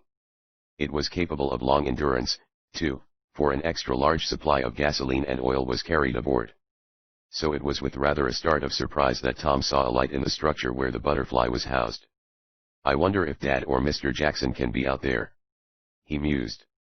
Yet, I don't see why they should be. They wouldn't be going for a flight at night. Or perhaps Mr. Damon arrived, and is out looking it over. A moment's reflection, however, told Tom that this last surmise could not be true, since the eccentric man had telegraphed, saying he would not arrive until the next day. Somebody's out there, however, went on Tom, and I'm going to see who it is. I hope it isn't Eradicate monkeying with the monoplane. He's very curious, and he might get it out of order. Tom increased his pace, and moved swiftly but softly toward the shed. If there was an intruder inside, he wanted to surprise him. There were large windows to the place, and they would give a good view of the interior. As Tom approached, the light within flickered, and moved to and fro. Tom reached one of the casements, and peered in. He caught a glimpse of a moving figure, and he heard a peculiar ripping sound. Then, as he sprang toward the front door, the light suddenly went out, and the young inventor could hear someone running from the shop. They've seen me, and are trying to get away, thought the lad. I must catch them. He fairly leaped toward the portal, and, just as he reached it, a figure sprang out. So close was Tom that the unknown collided with him, and our hero went over on his back. The other person was tossed back by the force of the impact, but quickly recovered himself, and dashed away. Not before, however, Tom had had a chance to glance at his face, and, to the chagrin of the young inventor, he recognized, by the dim light of a crescent moon, the countenance of Andy Fodder. If additional evidence was needed, Tom fully recognized the form as that of the town bully. Hold on there, Andy Fodder, shouted the young inventor. What are you doing in my shed? What right have you in there? What did you do? Back came the answer through the night. I told you I'd get square with you, and I've done it, and then Andy's footsteps died away, while a mocking laugh floated back to Tom. What was Andy's revenge? Chapter 9. The Whizzer flies. For a moment, Tom gazed after the fleeting figure of the cowardly bully. He was half-minded to give pursuit, and then, realizing that he could find Andy later if he wanted him, the young inventor decided his best plan would be to see what damage had been done. For that damage would follow Andy's secret visit to the shop, Tom was certain. Nor was his surmise wrong. Stepping into the building, the lad switched on the lights, and he could not repress an exclamation of chagrin as he looked toward his trim little monoplane, the Butterfly. Now it was a butterfly with broken wings, for Andy had slashed the canvas of the planes in a score of places. The scoundrel! Growled Tom. I'll make him suffer for this. He's all but ruined my aeroplane. Tom walked around his pet machine. As he came in front, and saw the propeller, he gave another exclamation. The fine wooden blades of several layers, gracefully curved, which had cost him so much in time and labor to build up, and then fashioned to the right shape, had been hacked, and cut with an axe. The propeller was useless. More of Andy's work, murmured Tom. This is about the worst yet. There came over him a feeling of great despondency, which was succeeded by a justifiable rage. He wanted to take after the bully, and give him a merciless beating. Then a calmer mood came over Tom. After all, what's the use? He reasoned. Whipping Andy wouldn't mend a butterfly. She's in bad shape, but I can repair her, when I get time. Luckily, he didn't meddle with the engine. That's all right. A hasty examination had shown this. I guess I won't do anything now, went on Tom. I'll have my hands full getting Mr. Fenwick's airship to run. After that I can come back here and fix up my own. It's a good thing I don't have to depend on her for making the trip to Philadelphia. Poor butterfly.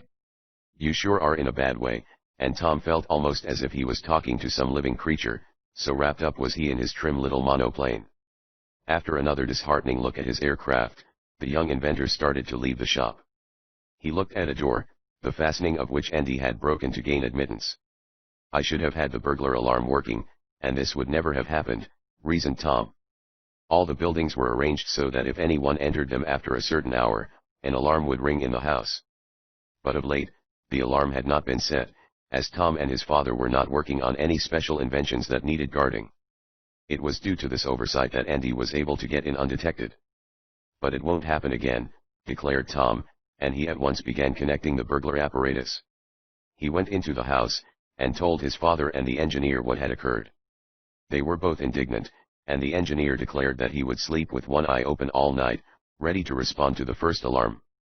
Oh, there's no danger of Andy coming back right away, said Tom. He's too frightened. I wouldn't be surprised if he disappeared for a time. He'll be thinking that I'm after him. This proved true, as Andy had left town next morning, and to all inquiries his mother said he had gone to visit relatives. She was not aware of her son's meanness, and Tom did not tell her. Mr. Damon arrived from his home in Waterfield that day, and, with many blessings, wanted to know if Tom was ready for the trial of the electrical airship. Yes, we'll leave for Philadelphia tomorrow, was the answer. Are we going in the Butterfly? Bless my watch chain, but I like that little machine. It will be some time before you again have a flight in her, said Tom, sorrowfully, as he told of Andy's act of vandalism. Why, bless my individuality! Cried Mr. Damon, indignantly. I never heard of such a thing. Never. It did little good to talk of it, however, and Tom wanted to forget about it. He wished he had time to repair the monoplane before he left home, but there was much to do to get ready for the trial of the Whizzer. When will you be back, Tom? Asked Mr. Swift, as his son and Mr. Damon departed for the Quaker City the following morning. Hard to say, Dad. If I can make a long flight in the Whizzer I'll do so. I may even drop down here and pay you a visit. But if I find there are many more changes to make in her construction, which is more than likely, I can't say when I'll return. I'll keep you posted, however, by writing. Can't you arrange to send me some wireless messages? Asked the older inventor, with a smile. I could, if I had thought to rig up the apparatus on Mr. Fenwick's airship, was the reply. I'll hardly have time to do it now, though. Send wireless messages from an aeroplane. Gasped Mr. Damon. Bless my gizzard. I never heard of such a thing. Oh, it can be done, Tom assured him. And this was a fact. Tom had installed a wireless apparatus on his Red Cloud recently, and it is well known that several of the modern biplanes can send wireless messages.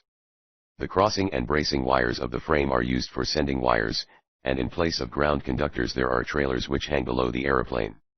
The current is derived directly from the engine, and the remaining things needed are a small step-up transformer, a key and a few other small parts.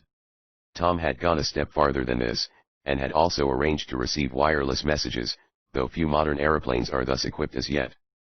But, of course, there was no time now to install a wireless apparatus on Mr. Fenwick's craft. Tom thought he would be lucky if he got the Whizzer to make even a short flight.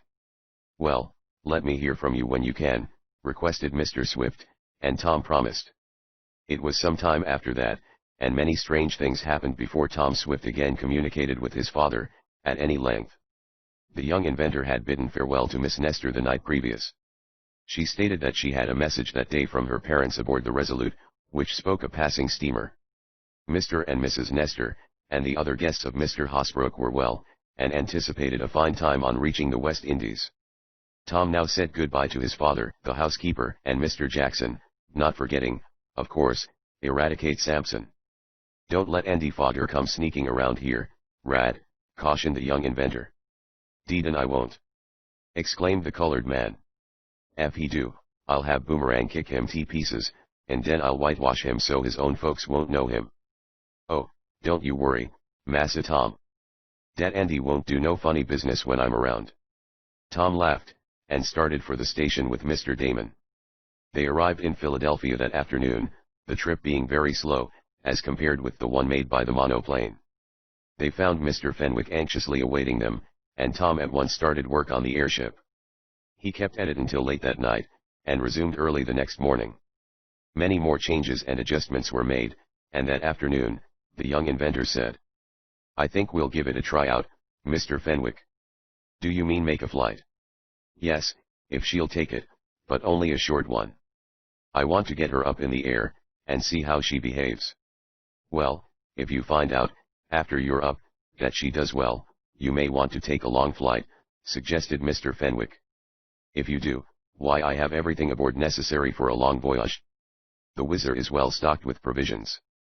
An hour later, the big electric machine was wheeled out into the yard, for, in spite of her size, 4 men could easily move the craft about, so well was she balanced. Aside from a few personal friends of the inventor, himself, his machinists, Tom and Mr. Damon, no one was present at the tryout. Tom, Mr. Damon, and Mr. Fenwick climbed into the car which was suspended below the gas bag, and between the wing-like planes on either side. The young inventor had decided to make the Whizzer rise by scudding her across the ground on the bicycle wheels, with which she was equipped, and then by using the tilting planes to endeavor to lift her off the earth. He wanted to see if she would go up that way, without the use of the gas bag. All was in readiness. The motor was started and the machinery began to hum and throb. The propellers gained speed with every revolution. The airship had been made fast by a rope, to which was attached a strong spring balance, as it was desired to see how much pull the engine would give. 800 pounds, announced one of the machinists. 8,000 would be better, but we'll try it, murmured Tom. Cast off. The rope was loosened, and, increasing the speed of the engine, Tom signaled to the men to give a little momentum to the craft. She began running over the smooth ground. There was a cheer from the few spectators. Certainly the Whizzer made good time on the earth. Tom was anxiously watching the gauges and other instruments. He wanted a little more speed, but could not seem to get it. He ran the motor to the utmost, and then, seeing the necessity of making an attempt to get up into the air, before the end of the speeding ground was reached, he pulled the elevating plane lever. The front of the Whizzer rose, and then settled down. Tom quickly shut off the power, and jammed on the brake, an arrangement of spikes that dug into the earth, for the high board fence loomed up before him. "What's the matter?" cried Mr. Fenwick, anxiously. "Couldn't get up speed enough," answered the young inventor. "We must have more momentum to make her rise." "Can it be gotten?" "I think so. I'll gear the motor higher." It took an hour to do this. Once more the scale test was applied. It registered a pull of 1,500 pounds now. "We'll go up," said Tom, grimly. Once more the motors spit out fire, and the propellers whirled so that they looked like mere circles of light. Once more the Whizzer shot over the ground, but this time, as she neared the fence, she rose up like a bird, cleared it like a tricked horse, and soared off into the air. The Whizzer was flying. Chapter X. Over the ocean. "Hurrah!" cried Mr. Fenwick in delight. "My machine is really flying at last." "Yes," answered Tom, as he adjusted various levers and gears, "she is going. It's not as high as I'd like, but it is doing very well, considering the weight of the craft, and the fact that we have not used the gas bag. I'm going to let that fill now, and we'll go up. Don't you want to steer, Mr. Fenwick?" "No, you manage it, Tom, until it's in good running shape. I don't want to hoodoo it. I worked as hard as I could, and never got more than 2 feet off the ground. Now I'm really sailing. It's great." He was very enthusiastic, and Tom himself was not a little pleased at his own success, for certainly the airship had looked to be a very dubious proposition at first. "Bless my gaiters! "But we are doing pretty well," remarked Mr. Damon, looking down on the field where Mr. Fenwick's friends and the machinists were gathered, cheering and waving their hands. "We'll do better," declared Tom. He had already set the gas machine in operation, and was now looking over the electric apparatus, to see that it was working well. It needed some adjustments, which he made. All this while the Whizzer was moving about in a big circle, for the rudder had been automatically set to so swing the craft. It was about 200 feet high, but soon after the gas began to enter the bag it rose until it was nearly 5,000 feet high. This satisfied Tom that the airship could do better than he expected, and he decided to return nearer Earth. In going down, he put the craft through a number of evolutions designed to test her ability to answer the rudders promptly. The lad saw opportunity for making a number of changes, and suggested them to Mr. Fenwick. "Are you going any farther?" asked the owner of the Whizzer, as he saw that his craft was slowly settling. "No, I think we've done enough for the first day," said Tom, "but I'd like you to handle her now, Mr. Fenwick. You can make the landing, while I watch the motor and other machines." "Yes. I guess I can make a landing all right," assented the inventor. "I'm better at coming down than going up." He did make a good descent, and received the congratulation of his friends as he stepped from the airship. Tom was also given much praise for his success in making the craft go at all, for Mr. Fenwick and his acquaintances had about given up hope that she ever would rise. "Well, what do you think of her?" Mr. Fenwick wanted to know of the young inventor, who replied that, as soon as some further changes had been made, they would attempt a long flight. This promise was kept 2 days later. They were busy days for Tom, Mr. Fenwick, and the latter's assistants. Tom sent a short note to his father telling of the proposed long flight, and intimated that he might make a call in Shopton if all went well. He also sent a wire to Miss Nestor, hinting that she might have some apple turnovers ready for him. But Tom never called for that particular pastry, though it was gotten ready for him when the girl received his message. All was in readiness for the long flight, and a preliminary test had demonstrated that the Whizzer had been wonderfully improved by the changes Tom made. The young inventor looked over the supply of food Mr. Fenwick had placed aboard, glanced at the other stores, and asked, "How long do you expect to be gone, Mr. Fenwick?" "Why, don't you think we can stay out a week?" "That's quite a while," responded Tom. "We may be glad to return in 2 days, or less. But I think we're all ready to start. Are any of your friends going?" "I've tried to persuade some of them to accompany me, but they are a bit timid," said the inventor. "I guess we 3 will make up the party this time, though if our trip is a successful one I'll be overwhelmed with requests for rides, I suppose." As before, a little crowd gathered to see the start. The day was warm, but there was a slight haziness which Tom did not like. He hoped, though, that it would pass over before they had gone far. "Do you wish to head for any particular spot, Mr. Fenwick?" asked Tom, as they were entering the cabin. "Yes, I would like to go down and circle Cape May, New Jersey, if we could. I have a friend who has a summer cottage there, and he was always laughing at my airship. I'd just like to drop down in front of his place now, and pay him a call." "We'll try it," assented Tom, with a smile. An auspicious start was made, the Whizzer taking the air after a short flight across the ground, and then, with the lifting gas aiding in pulling the craft upward, the airship started to sail high over the city of Philadelphia. So swiftly did it rise that the cheers of the little crowd of Mr. Fenwick's friends were scarcely heard. Up and up it went, and then a little later, to the astonishment of the crowds in the streets, Tom put the airship twice in a circle around the statue of William Penn, on the top of the city hall. "Now you steer," the lad invited Mr. Fenwick. "Take her straight across the Delaware River, and over Camden, New Jersey, and then head south, for Cape May. We ought to make it in an hour, for we are getting up good speed." Leaving the owner in charge of his craft, to that gentleman's no small delight, Tom and Mr. Damon began an inspection of the electrical and other machinery. There was much that needed attention, but Tom soon had the automatic apparatus in working order, and then less attention need be given to it. Several times the young investor looked out of the windows with which the cabin was fitted. Mr. Damon noticed this. "Bless my shoelaces, Tom," he said. "What's the matter?" "I don't like the looks of the weather," was the answer. "I think we're in for a storm." "Then let's put back." "No, it would be too bad to disappoint Mr. Fenwick, now that we have made such a good start. He wants to make a long flight, and I can't blame him," spoke Tom, in a low voice. But if there's danger? Oh, well, we can soon be at Cape May, and start back. The wind is freshening rather suddenly, though, and Tom looked at the anemometer, which showed a speed of 20 miles an hour.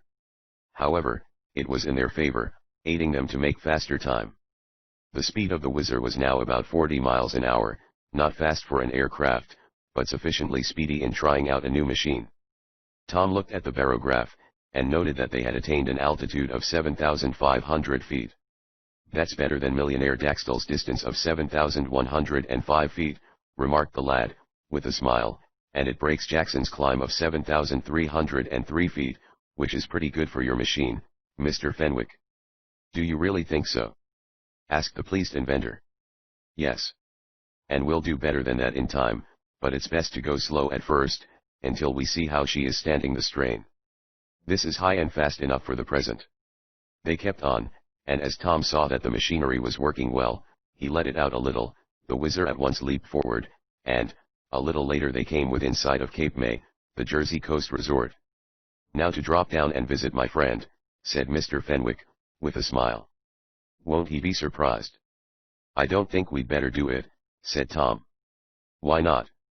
Well, the wind is getting stronger every minute and it will be against us on the way back. If we descend, and try to make another ascension we may fail. We're up in the air now, and it may be easy to turn around and go back. Then, again, it may not, but it certainly will be easier to shift around up here than down on the ground.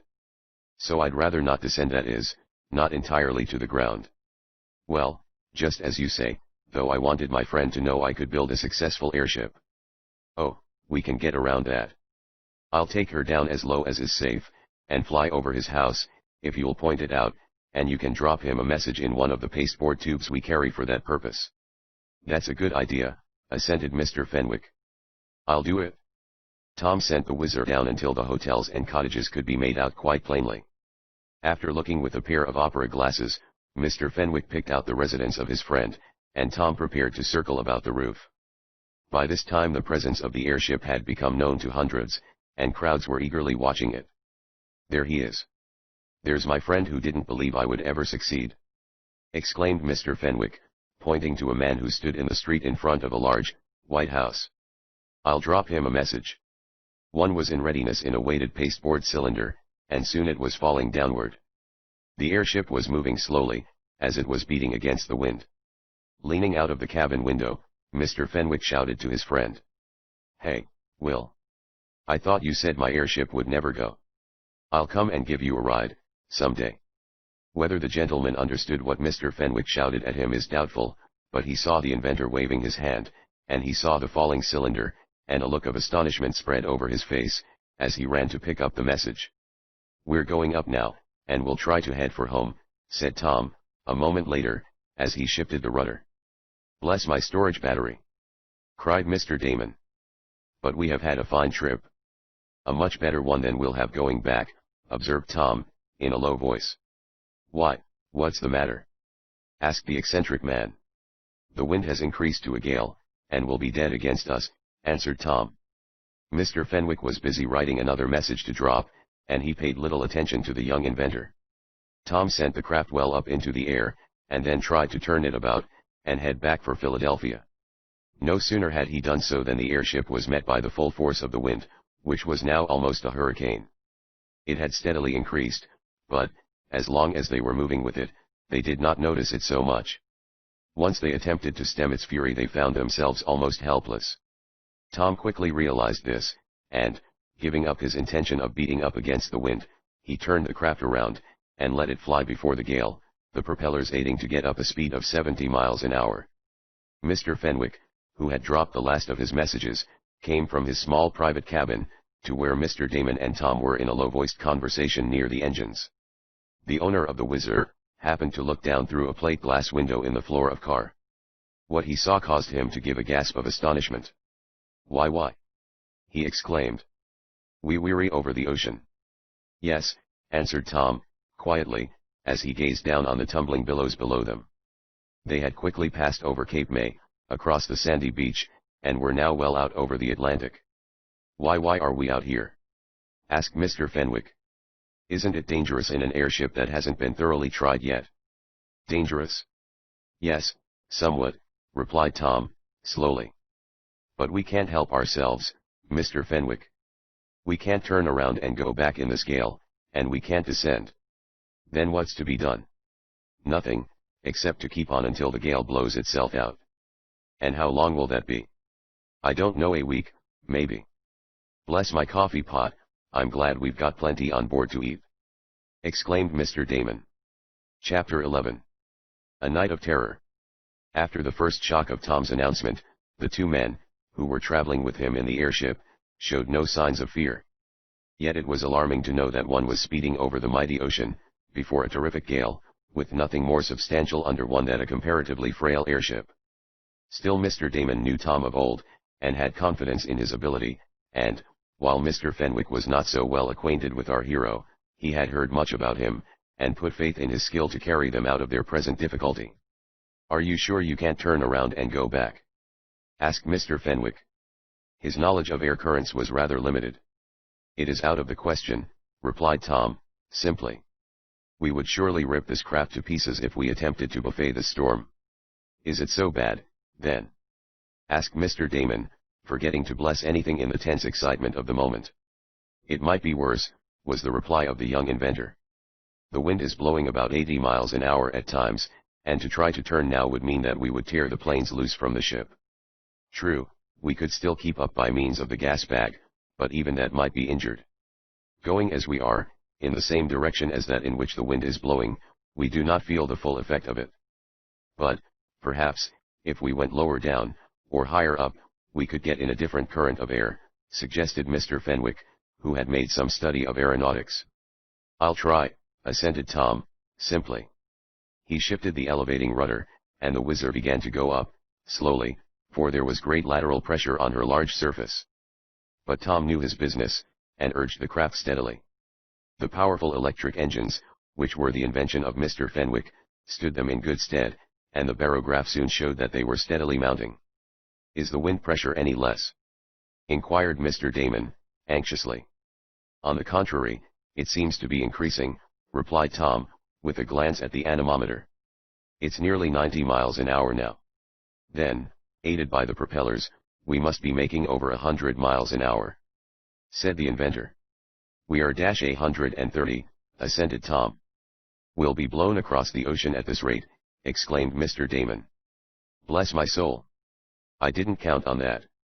"Perhaps we had better go down," suggested Mr. Fenwick. "I don't believe we can get above the gale." "I'm afraid not," came from Tom. "It may be a bit better down below." Accordingly, the rudder was changed, and the Whizzer pointed her nose downward. None of the lifting gas was let out, as it was desired to save that for emergencies. Down, down, down, went the great airship, until the adventurers within, by gazing through the plate glass window in the floor of the cabin, could see the heaving, white-capped billows, tossing and tumbling below them. "Look out, or we'll be into them!" shouted Mr. Damon. "I guess we may as well go back to the level where we were," declared Tom.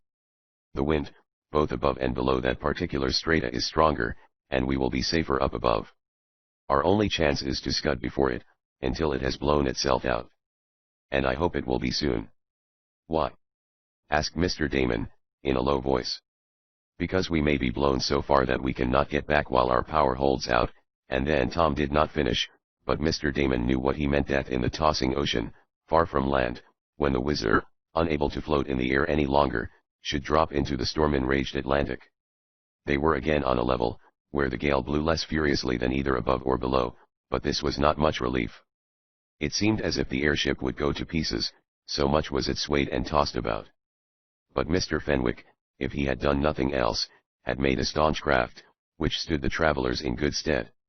All the rest of that day they swept on, at about the same speed. There was nothing for them to do, save watch the machinery, occasionally replenishing the oil tanks, or making minor adjustments. "Well," finally remarked Mr. Damon, when the afternoon was waning away, "if there's nothing else to do, suppose we eat." "Bless my appetite, but I'm hungry." "And I believe you said, Mr. Fenwick, that you had plenty of food aboard." "So we have, but the excitement of being blown out to sea on our first real trip, made me forget all about it. I'll get dinner at once, if you can put up with an amateur's cooking. And I'll help, offered Mr. Damon. Tom can attend to the airship, and we'll serve the meals. It will take our minds off our troubles. There was a well-equipped kitchen aboard the Whizzer, and soon savory odors were coming from it. In spite of the terror of their situation, and it was not to be denied that they were in peril, they all made a good meal, though it was difficult to drink coffee and other liquids, owing to the sudden lurches which the airship gave from time to time as the gale tossed her to and fro. Night came, and, as the blackness settled down, the gale seemed to increase in fury. It howled through the slender wire rigging of the Whizzer, and sent the craft careening from side to side, and sometimes thrust her down into a cavern of the air, only to lift her high again, almost like a ship on the heaving ocean below them. As darkness settled in blacker and blacker, Tom had a glimpse below him, of tossing lights on the water. "We just passed over some vessel," he announced. "I hope they are in no worse plight than we are." Then, there suddenly came to him a thought of the parents of Mary Nestor, who were somewhere on the ocean, in the yacht Resolute bound for the West Indies. "I wonder if they're out in the storm, too," mused Tom. "If they are, unless the vessel is a staunch one, they may be in danger." The thought of the parents of the girl he cared so much for being in peril, was not reassuring to Tom, and he began to busy himself about the machinery of the airship, to take his mind from the presentiment that something might happen to the Resolute. "We'll have our own troubles before morning," the lad mused, "if this wind doesn't die down." There was no indication that this was going to be the case, for the gale increased rather than diminished. Tom looked at their speed gauge. They were making a good 90 miles an hour, for it had been decided that it was best to keep the engine and propellers going, as they steadied the ship. 90 miles an hour, murmured Tom. "And we've been going at that rate for 10 hours now. That's nearly 1,000 miles. We are quite a distance out to sea." He looked at a compass, and noted that, instead of being headed directly across the Atlantic, they were bearing in a southerly direction. "At this rate, we won't come far from getting to the West Indies ourselves," reasoned the young inventor. "But I think the gale will die away before morning." The storm did not, however. More fiercely it blew through the hours of darkness. It was a night of terror, for they dared not go to sleep, not knowing at what moment the ship might turn turtle, or even rend apart, and plunge with them into the depths of the sea. So they sat up, occasionally attending to the machinery, and noting the various gauges. Mr. Damon made hot coffee, which they drank from time to time, and it served to refresh them. There came a sudden burst of fury from the storm, and the airship rocked as if she was going over. "Bless my heart!" cried Mr. Damon, springing up. "That was a close call." Tom said nothing. Mr. Fenwick looked pale and alarmed. The hours passed. They were swept ever onward, at about the same speed, sometimes being whirled downward, and again tossed upward at the will of the wind. The airship was well nigh helpless, and Tom, as he realized their position, could not repress a fear in his heart as he thought of the parents of the girl he loved being tossed about on the swirling ocean, in a frail pleasure yacht. Chapter 12. A Downward Glide. They sat in the cabin of the airship, staring helplessly at each other. Occasionally Tom rose to attend to one of the machines, or Mr. Fenwick did the same. Occasionally, Mr. Damon uttered a remark. Then there was silence, broken only by the howl of the gale. It seemed impossible for the Whizzer to travel any faster, yet when Tom glanced at the speed gauge he noted, with a feeling of surprise, akin to horror, that they were making close to 150 miles an hour. Only an aeroplane could have done it, and then only when urged on by a terrific wind which added to the speed produced by the propellers. The whole craft swayed and trembled, partly from the vibration of the electrical machinery, and partly from the awful wind. Mr. Fenwick came close to Tom, and exclaimed, "Do you think it would be any use to try once more to go above or below the path of the storm?" Tom's first impulse was to say that it would be useless, but he recollected that the craft belonged to Fenwick, and surely that gentleman had a right to make a suggestion. The young inventor nodded. "We'll try to go up," he said. "If that doesn't work, I'll see if I can force her down. It will be hard work, though. The wind is too stiff." Tom shifted the levers and rudders. His eyes were on the barograph, that delicate instrument, the trembling hand of which registered their height. Tom had tilted the deflection rudder to send them up, but as he watched the needle he saw it stationary. They were not ascending, though the great airship was straining to mount to an upper current where there might be calm. It was useless, however, and Tom, seeing the futility of it, shifted the rudder to send them downward. This was more easily accomplished, but it was a change for the worse, since, the nearer to the ocean they went, the fiercer blew the wind. Back. Go back up higher, cried Mr. Damon. We can't, yelled Tom. We've got to stay here now. Oh, but this is awful, exclaimed Mr. Fenwick. We can never stand this. The airship swagged more than ever, and the occupants were tossed about in the cabin, from side to side.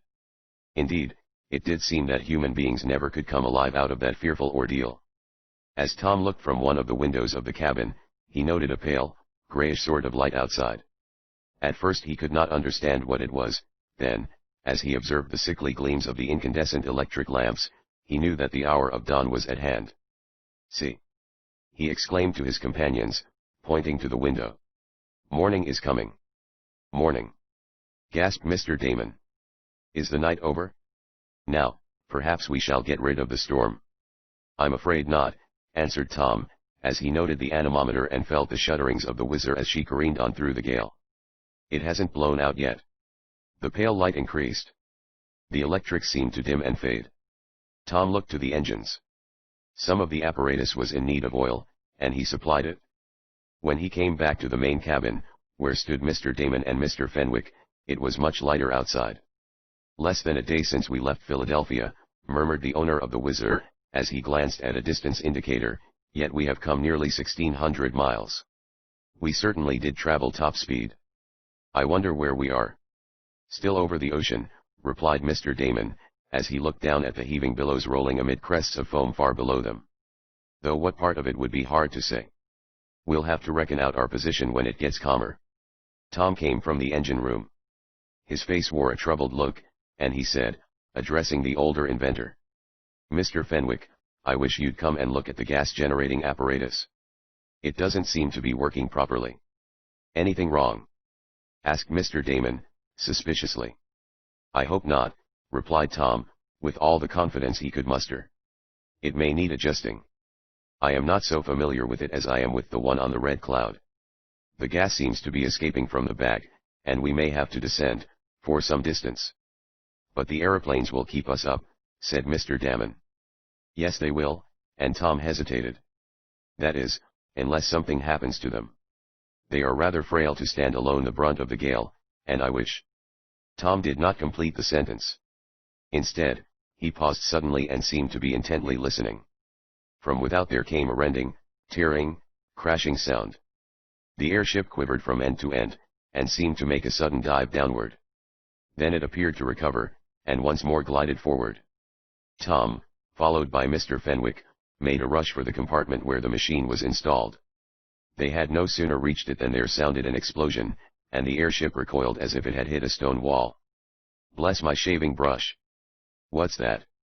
Cried Mr. Damon. Has anything happened?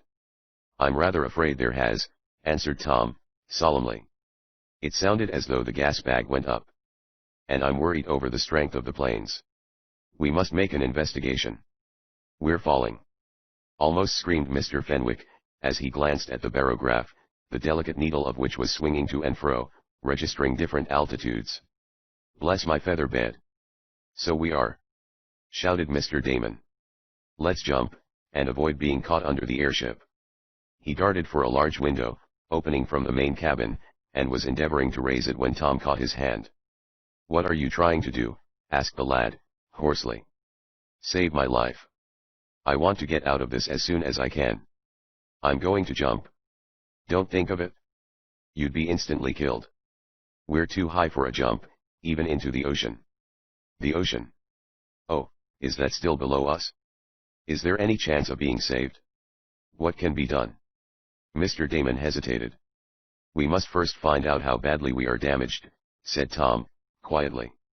We must keep our heads, and be calm, no matter what happens. I need your help, Mr. Damon. This served to recall the rather excited man to his senses. He came back to the center of the cabin, which was no easy task, for the floor of it was tilted at first one angle, and then another. He stood at Tom's side. What can I do to help you? He asked. Mr. Fenwick was darting here and there, examining the different machines. None of them seemed to be damaged. If you will look and see what has happened to our main wing planes, I will see how much gas we have left in the bag, suggested Tom. Then we can decide what is best to be done. We are still quite high, and it will take some time to complete our fall, as, even if everything is gone, the material of the bag will act as a sort of parachute. Mr. Damon darted to a window in the rear of the cabin, where he could obtain a glimpse of the main wing planes. He gave a cry of terror and astonishment. 2 of the planes are gone, he reported. They are torn and are hanging loose. I feared as much, retorted Tom, quietly. The gale was too much for them. What of the lifting gas? Asked Mr. Fenwick, quickly. It has nearly all flowed out of the retaining bag. Then we must make more at once. I will start the generating machine. He darted toward it.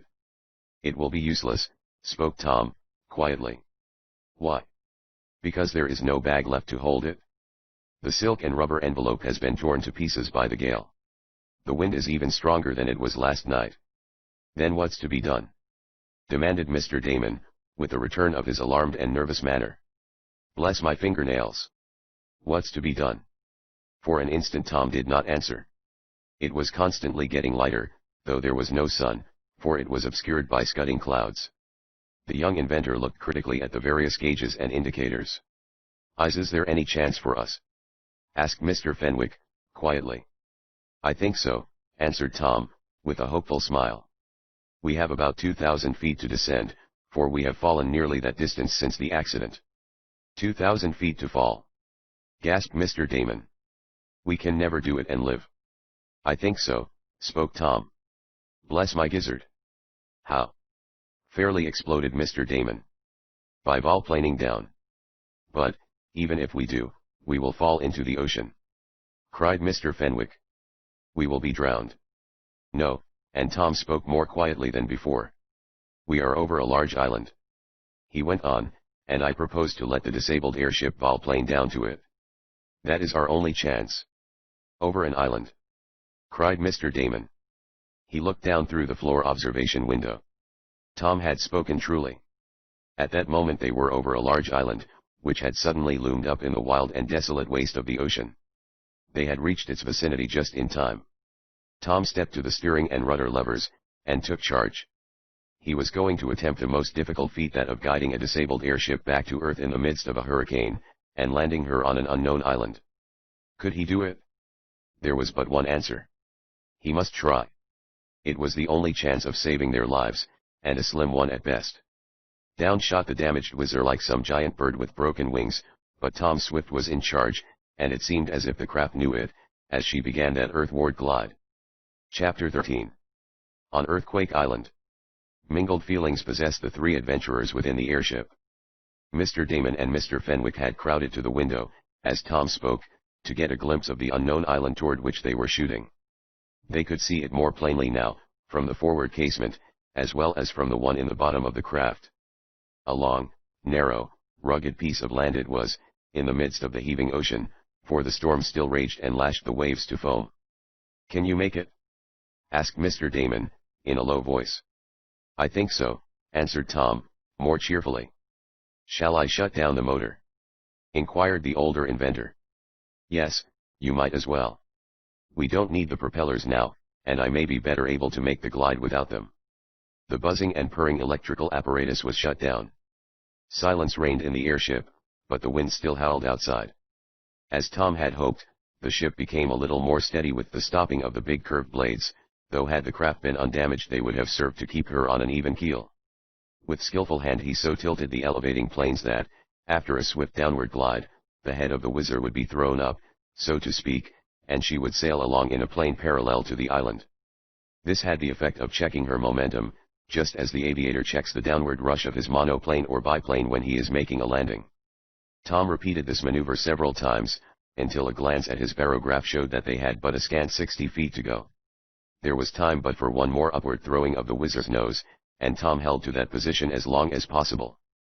They could now make out the topography of the island plainly, for it was much lighter. Tom saw a stretch of sandy beach, and steered for that. Downward shot the airship, inert and lifeless. It was not like gliding his little butterfly to Earth after a flight, but Tom hoped he could make it. They were now within 10 feet of the Earth, skimming forward. Tom tried another upward tilt, but the forward planes would not respond. They could get no grip on the air. With a crash that could have been heard some distance, the Whizzer settled to the sand. It ran along a slight distance, and then, as the bicycle wheels collapsed under the pressure, the airship seemed to go together in a shapeless mass. At the first impact with the earth, Tom had leaped away from the steering wheel and levers, for he did not want to be crushed against them. Mr. Damon and Mr. Fenwick, in pursuance of a plan adopted when they found that they were falling, had piled a lot of seat cushions around them. They had also provided some as buffers for Tom, and our hero, at the instant of the crash, had thrown himself behind and upon them. It seemed as if the whole ship went to pieces. The top of the main cabin crashed down, as the side supports gave way, but, fortunately, there were strong main braces, and the roof did not fall completely upon our friends. The whole bottom of the craft was forced upward, and had it not been for the protecting cushions, there might have been serious injuries for all concerned. As it was, they were badly bruised and shaken up. After the first crash, and succeeding it an instant later, there came a second smash, followed by a slight explosion, and a shower of sparks could be seen in the engine room. "That's the electrical apparatus smashing through the floor," called Tom. "Come, let's get out of here before the gasoline sets anything on fire. Are you all right, Mr. Damon, and you, Mr. Fenwick?" "Yes, I guess so," answered the inventor. "Oh, what a terrible crash. My airship is ruined." "You may be glad we are alive," said Mr. Damon. "Bless my top knot, I feel." He did not finish the sentence. At that moment a piece of wood, broken from the ceiling, where it had hung by a strip of canvas, came crashing down, and hit Mr. Damon on the head. The eccentric man toppled over on his pile of cushions, from which he was arising when he was struck. "Oh, is he killed?" gasped Mr. Fenwick. "I hope not," cried Tom. "We must get him out of here, at all events. There may be a fire." They both sprang to Mr. Damon's aid, and succeeded in lifting him out. There was no difficulty in emerging from the airship, as there were big, broken gaps, on all sides of what was left of the cabin. Once in the outer air, Mr. Damon revived, and opened his eyes. "Much hurt?" asked Tom, feeling of his friend's head. No, I guess not," was the slow answer. "I was stunned for a moment. I'm all right now. Nothing broken, I guess," and his hand went to his head. "No, nothing broken," added Tom, cheerfully, "but you've got a lump there as big as an ostrich egg. Can you walk?" "Oh, I'm all right." "Bless my stars, what a wreck." Mr. Damon looked at the remains of the airship. It certainly was a wreck. The bent and twisted planes were wrapped about the after part, the gas bag was but a shred, the frame was splintered and twisted, and the under part, where the starting wheels were placed, resembled a lot of broken bicycles. The cabin looked like a shack that had sustained an explosion of dynamite. "It's a wonder we came out alive," said Mr. Fenwick, in a low voice. "Indeed it is," agreed Tom, as he came back with a tin can full of sea water, with which to bathe Mr. Damon's head. The lad had picked up the can from where it had rolled from the wreck, and they had landed right on the beach. "It doesn't seem to blow so hard," observed Mr. Damon, as he was tenderly sopping his head with a handkerchief wet in the salt water. "No, the wind is dying out, but it happened too late to do us any good," remarked Tom, sorrowfully. "Though if it hadn't blown us this far, we might have come to grief over the ocean, and be floundering in that, instead of on dry land." "That's so," agreed Mr. Fenwick, who was carefully feeling of some bruises on his legs. "I wonder where we are, anyhow." "I haven't the least idea," responded Tom. "It's an island, but which one, or where it is, I don't know. We were blown nearly 2,000 miles, I judge." He walked over and surveyed the wreck. Now that the excitement was over, he was beginning to be aware of numerous bruises and contusions. His legs felt rather queer, and on rolling up his trousers he found there was a deep cut in the right shin, just below his knee. It was bleeding, but he bandaged it with a spare handkerchief, and walked on. Peering about, he saw that nearly the whole of the machinery in the engine room, including most of the electrical apparatus, had fallen bodily through the floor, and now rested on the sand. "That looks to be in pretty good shape," mused Tom, "but it's a question whether it will ever be any good to us. We can't rebuild the airship here, that's certain." He walked about the wreck, and then returned to his friends. Mr. Damon was more like himself, and Mr. Fenwick had discovered that he had only minor bruises. "Bless my coffee cup!" exclaimed Mr. Damon. "I declare, I feel hungry. I wonder if there's anything left to eat in the wreck." "Plenty," spoke Tom, cheerfully. "I'll get it out. I can eat a sandwich or two myself, and perhaps I can set up the gasoline stove, and cook something." As the young inventor was returning to the wreck, he was halted halfway by a curious trembling feeling. At first he thought it was a weakness of his legs, caused by his cut, but a moment later he realized with a curious, sickening sensation that it was the grounded island itself that was shaking and trembling. The lad turned back. Mr. Damon and Mr. Fenwick were staring after him with fear showing on their faces. "What was that?" cried the inventor. "Bless my gizzard! Did you feel that, Tom?" cried Mr. Damon. "The whole place is shaking." Indeed, there was a stronger tremor now, and it was accompanied by a low, rumbling sound, like distant thunder. The adventurers were swaying to and fro. Suddenly they were tossed to the ground by a swaying motion, and not far off a great crack opened in the earth. The roaring, rumbling sound increased in volume. "An earthquake! It's an earthquake!" cried Tom. "We're in the midst of an earthquake." Chapter 14. A night in camp. The rumbling and roaring continued for perhaps 2 minutes, during which time the castaways found it impossible to stand, for the island was shaking under their feet with a sickening motion. Off to one side there was a great fissure in the earth, and, frightened as he was, Tom looked to see if it was extending in their direction. If it was, or if a crack opened near them, they might be precipitated into some bottomless abyss, or into the depths of the sea. But the fissure did not increase in length or breadth, and, presently the rumbling, roaring sound subsided. The island grew quiet and the airship travelers rose to their feet. "Bless my very existence! What happened?" cried Mr. Damon. "It was an earthquake, wasn't it, Tom?" asked Mr. Fenwick. "It sure was," agreed the young inventor. "Rather a hard one, too. I hope we don't have any more." "Do you think there is any likelihood of it?" demanded Mr. Damon. "Bless my pocketbook! If I thought so I'd leave at once." "Where would you go?" inquired Tom, looking out across the tumbling ocean, which had hardly had a chance to subside from the gale, ere it was again set in a turmoil by the earth tremor. "That's so there isn't a place to escape to," went on the eccentric man, with something like a groan. "We are in a bad place. Do you think there'll be more quakes, Tom?" "It's hard to say. I don't know where we are, and this island may be something like Japan, subject to quakes, or it may be that this one is merely a spasmodic tremor. Perhaps the great storm which brought us here was part of the disturbance of nature which ended up with the earthquake. We may have no more. And there may be one at any time," added Mr. Fenwick. "Yes," assented Tom. "Then let's get ready for it," proposed Mr. Damon. "Let's take all the precautions possible." "There aren't any to take," declared Tom. "All we can do is to wait until the shocks come, if any more do come, which I hope won't happen, and then we must do the best we can." "Oh, dear me! Bless my fingernails!"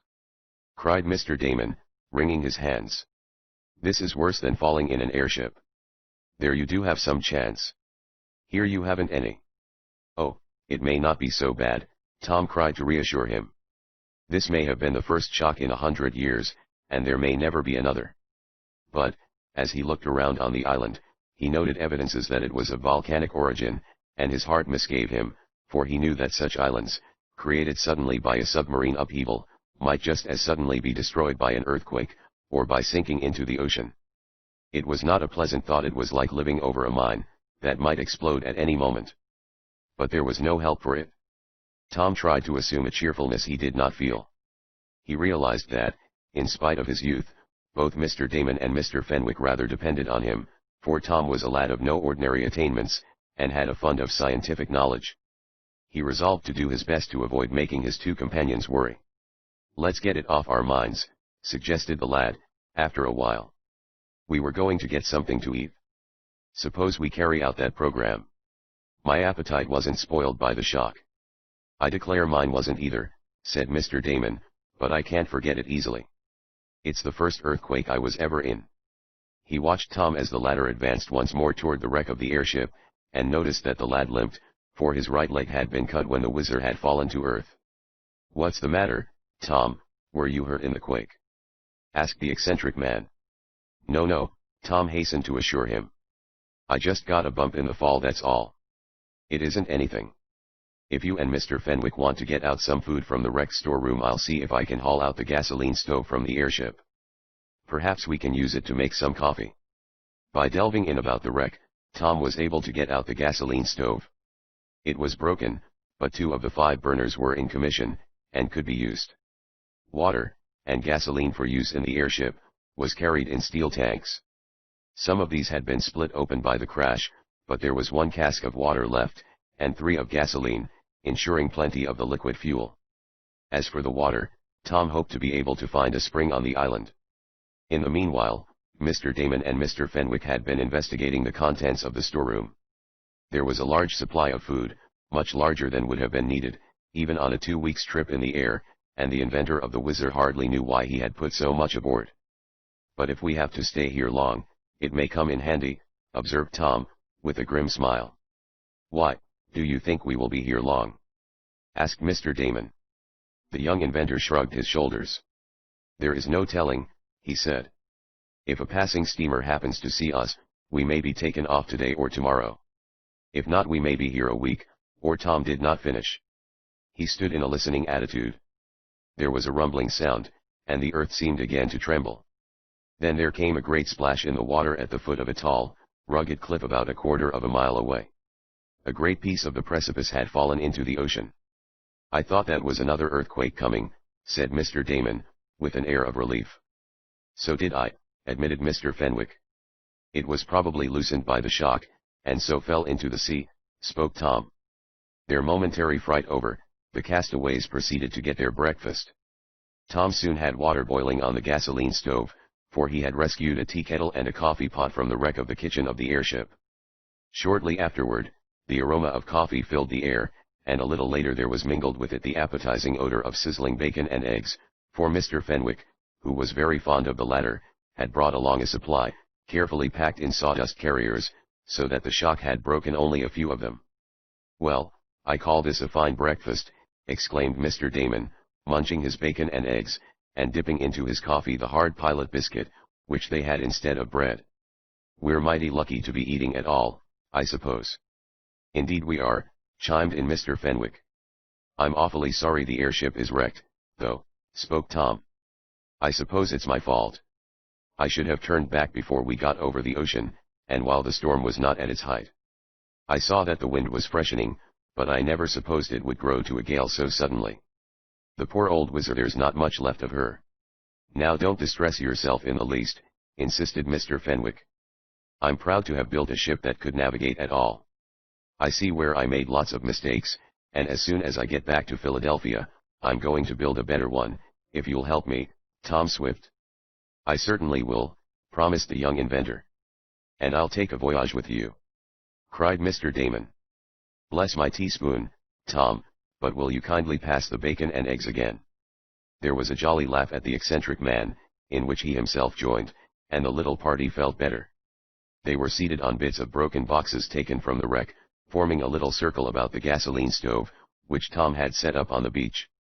The wind had almost entirely died away, though the sea was still heaving in great billows, and masses of surf. They had no exact idea of the time, for all their watches had stopped when the shock of the wreck came, but presently the sun peeped out from the clouds, and, from knowing the time when they had begun to fall, they judged it was about 10 o'clock, and accordingly set their timepieces. Well, observed Tom, as he collected the dishes, which they had also secured from the wreck, we must begin to think about a place to spend the night. I think we can rig up a shelter from some of the canvas of the wing planes, and from what is left of the cabin.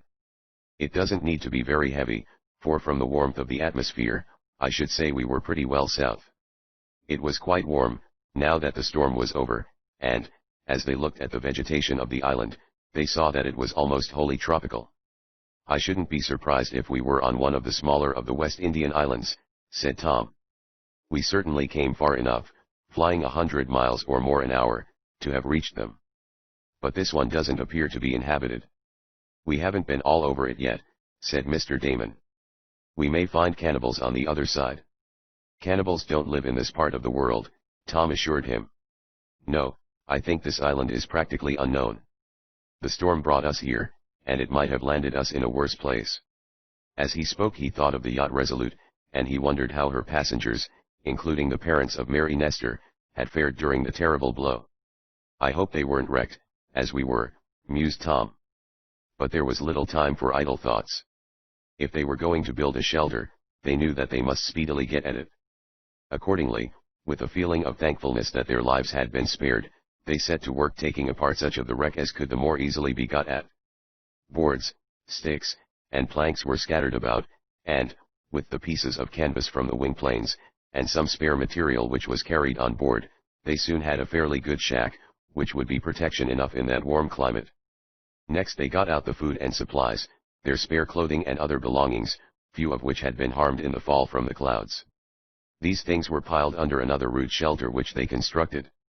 By this time it was 3 o'clock, and they ate again. Then they prepared to spend the night in their hastily made camp. They collected driftwood, with which to make a fire, and, after supper, which was prepared on the gasoline stove, they sat about the cheerful blaze, discussing their adventures. "Tomorrow we will explore the island," said Tom, as he rolled himself up in his blankets and turned over to sleep. The others followed his example, for it was decided that no watch need be kept. Thus passed several hours in comparative quiet. It must have been about midnight that Tom was suddenly awakened by a feeling as if someone was shaking him. He sat up quickly and called out, "What's the matter?" What's that?" "Bless my soul! What's going on?" shouted Mr. Damon. "Did you shake me?" inquired Tom. No. What?" Then they realized that another earth tremor was making the whole island tremble. Tom leaped from his blankets, followed by Mr. Damon and Mr. Fenwick, and rushed outside the shack. They felt the earth shaking, but it was over in a few seconds. The shock was a slight one, nothing like as severe as the one in the morning. But it set their nerves on edge. "Another earthquake!" groaned Mr. Damon. "How often are we to have them?" "I don't know," answered Tom, soberly. They passed the remainder of the night sleeping in blankets on the warm sands, near the fire, for they feared lest a shock might bring the shack down about their heads. However, the night passed with no more terrors. Chapter 15.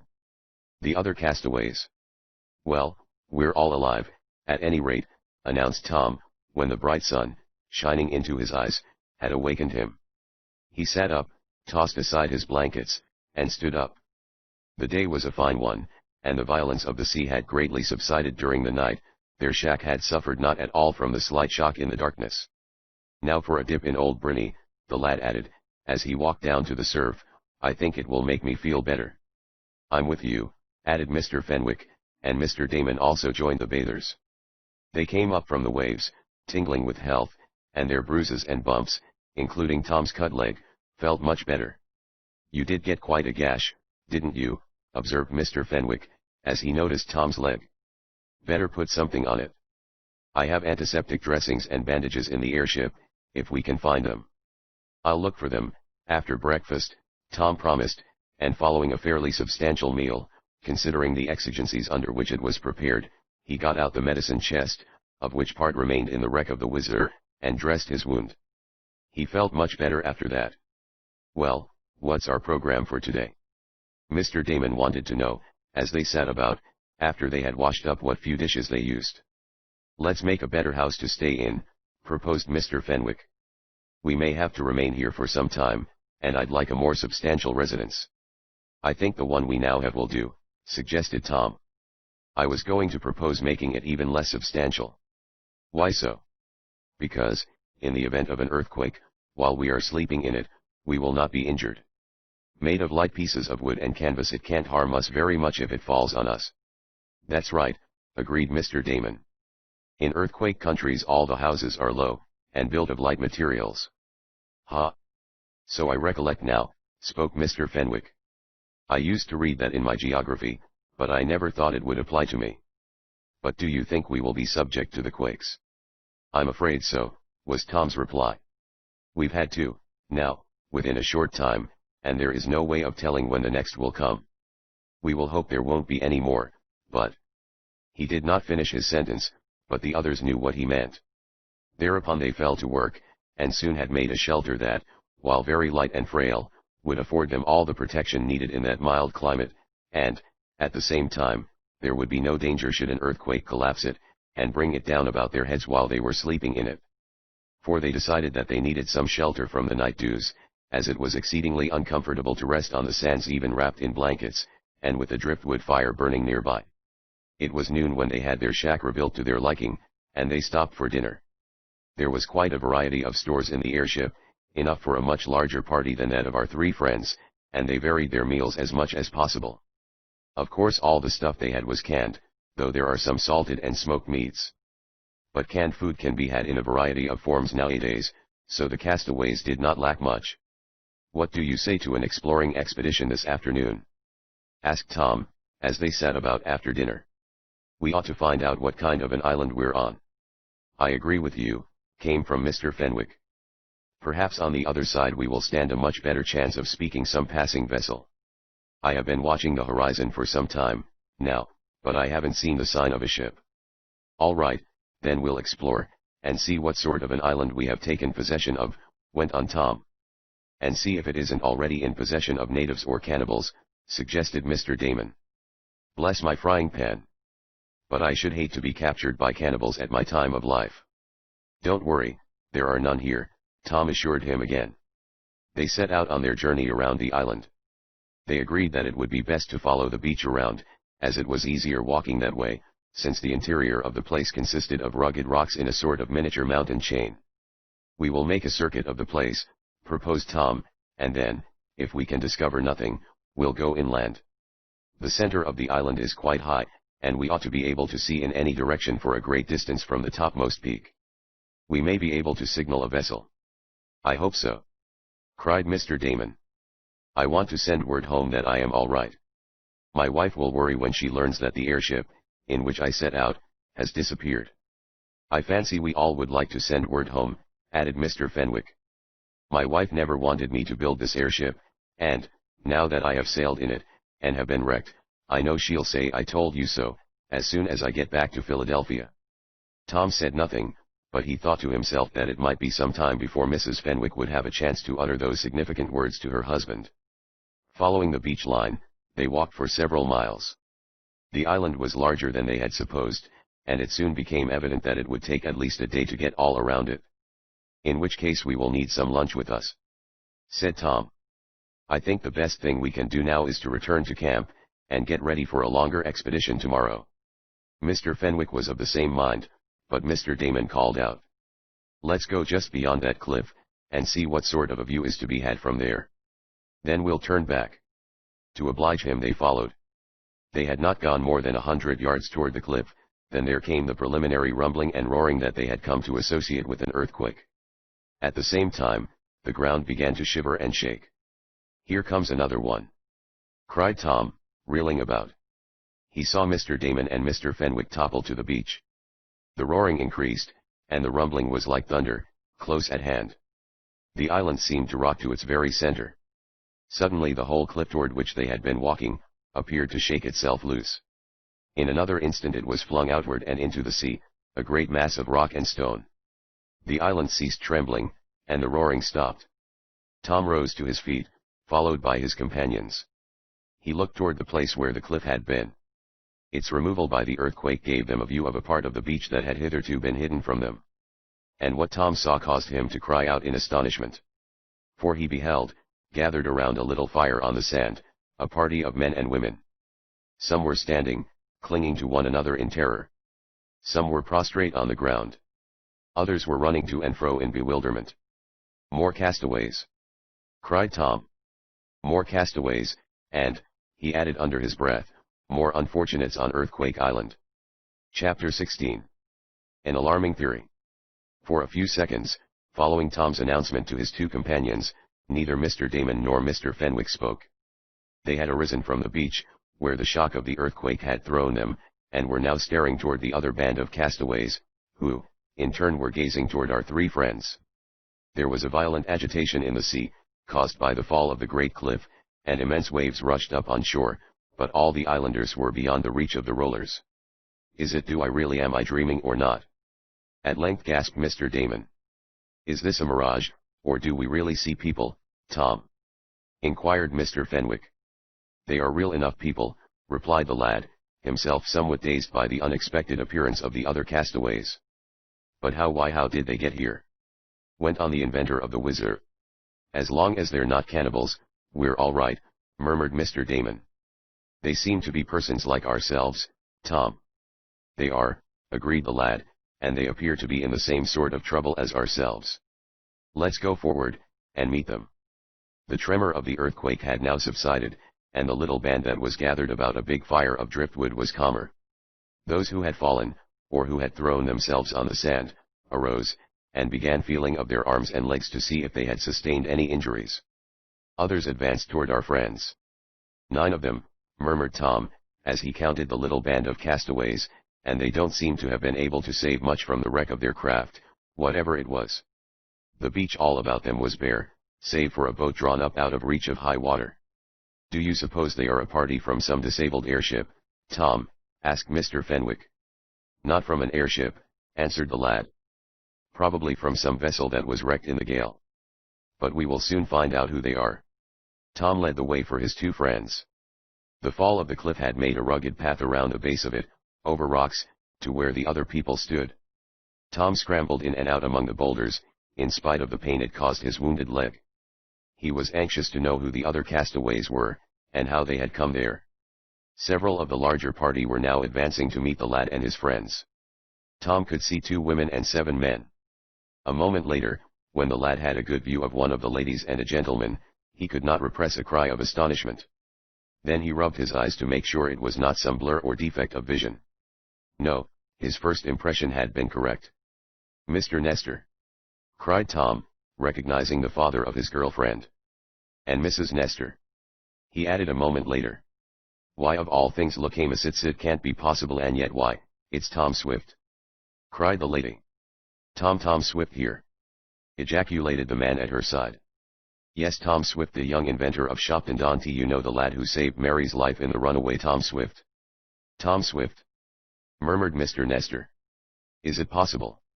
I'm Tom Swift, all right, answered the owner of that name, but how in the world did you get on this island, Mr. Nestor? I might ask you the same thing, Tom.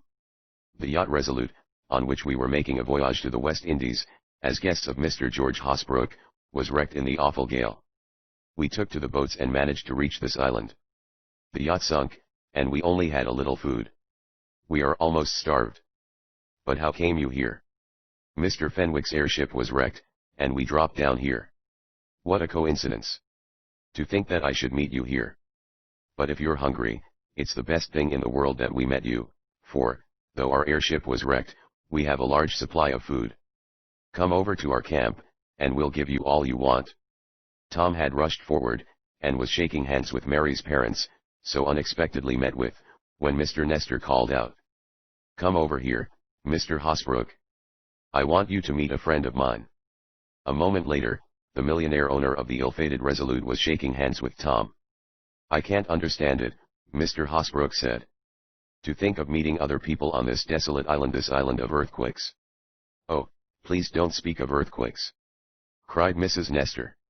We are in mortal terror. There have been several since we landed in the most terrible storm day before yesterday. Isn't it awful? It is a regular earthquake island. That's what I call it, spoke Tom, grimly. The others of the larger party of refugees now came up. Besides Mr. and Mrs. Nestor, and Mr. Hosbrook, there was Mr. and Mrs. Floyd Anderson, friends of the millionaire, Mr. Ralph Parker, who was spoken of as a scientist, Mr. Barco Jenks, who seemed an odd sort of individual, always looking about suspiciously, Captain Mentor, who had been in command of the yacht, and Jake Fordham, the mate of the vessel. And are these all who were saved? Asked Tom, as he introduced his 2 friends, and told briefly of their air voyage. No, answered Mr. Hosbrook, 2 other boatloads, one containing most of the crew, and the other containing some of my guests, got away before our boat left. I trust they have been rescued, but we have heard nothing about them. However, our own lives may not long be safe, if these earthquakes continue. But did I understand you to say, Mr. Swift, that you had food? He went on. If you have, I will gladly pay you any price for some, especially for these two ladies, who must be faint. I have lost all my ready cash, but if we ever reach civilization, I will. Don't speak of such a thing as pay, interrupted Mr. Fenwick. All that we have we'll gladly share with you. Come over to our camp. We have enough for all, and we can cook on our gasoline stove. Don't speak of pay, I beg of you. If Mr. Hosbrook has no money, perhaps I can offer an equivalent, broke in the man who had been introduced as Barco Jenks. I have some securities. He stopped and looked about indefinitely, as though he did not know exactly what to say, and he was fumbling at a belt about his waist, a belt that might contain treasure. Don't speak of reimbursing us, went on Mr. Fenwick, with rather a suspicious glance at Mr. Jenks. You are welcome to whatever we have. Bless my top knot, certainly, yes. Joined in Mr. Damon, eagerly. Well, I only spoke of it, said Mr. Jenks, hesitatingly, and then he turned away. Mr. Hosbrook looked sharply at him, but said nothing. Suppose we go to our camp, proposed Tom. We may be able to get you up a good meal, before another earthquake comes. I wonder what makes so many of them? Asked Mrs. Nestor, with a nervous shiver. Yes, indeed, they are terrifying. One never knows when to expect them, added Mrs. Anderson. I have a theory about them, said Mr. Parker, the scientist, who, up to this time had spoken but little. A theory? Inquired Tom. Yes. This island is one of the smaller of the West Indies group. It is little known, and has seldom been visited, I believe. But I am sure that what causes the earthquakes is that the whole island has been undermined by the sea, and it is the wash of great submarine waves and currents which cause the tremors. Undermined by the sea? Repeated Tom. Yes. It is being slowly washed away. Bless my soul. Washed away. Gasped Mr. Damon. And, in the course of a comparatively short time, it will sink, went on the scientist, as cheerfully as though he was a professor propounding some problem to his class. Sink. Ejaculated Mrs. Nestor. The whole island undermined. Oh, what an alarming theory. I wish I could hold to a different one, madam, was Mr. Parker's answer, but I cannot. I think the island will sink after a few more shocks. Then what good will my began Barco Jenks, but he stopped in confusion, and again his hand went to his belt with a queer gesture. Chapter 17. A mighty shock. Tom Swift turned to gaze at Mr. Barco Jenks. That individual certainly had a strange manner. Perhaps it might be caused by the terror of the earthquakes, but the man seemed to be trying to hold back some secret. He was constrained and ill at ease. He saw the young inventor looking at him, and his hands, which had gone to his belt, with a spasmodic motion, dropped to his side. You don't really mean to say, Parker, that you think the whole island is undermined, do you? Asked the owner of the Resolute. That's my theory. It may be a wrong one, but it is borne out by the facts already presented to us. I greatly fear for our lives. But what can we do? Cried Mrs. Nestor. Nothing, answered the scientist, with a shrug of his shoulders. Absolutely nothing, save to wait for it to happen. Don't say that, begged Mrs. Anderson. Can't you gentlemen do something? Build a boat and take us away? Why, the boat we came here in struck a rock, and stove a hole in the bottom as big as a barrel, madam, interrupted Captain Mentor. It would never do to put to sea in that. But can't something else be done? Demanded Mrs. Nestor. Oh, it is awful to think of perishing on this terrible earthquake island. Oh, Amos. Think of it, and Mary home alone. Have you seen her lately, Mr. Swift?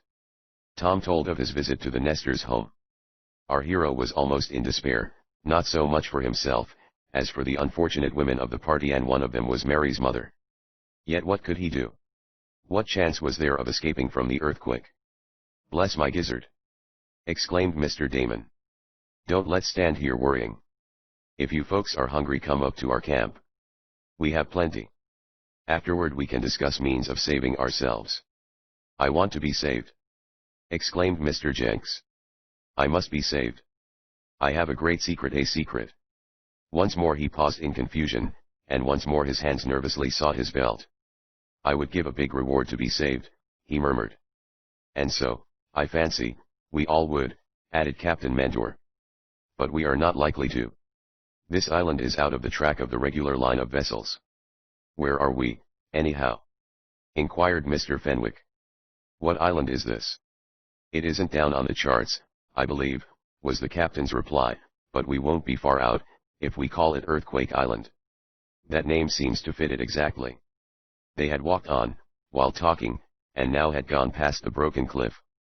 Tom and his two friends of the airship led the way to the camp they had made. On the way, Mr. Hosbrook related how his yacht had struggled in vain against the tempest, how she had sprung a leak, how the fires had gone out, and how, helpless in the trough of the sea, the gallant vessel began to founder. Then they had taken to the boats, and had, most unexpectedly, come upon the island.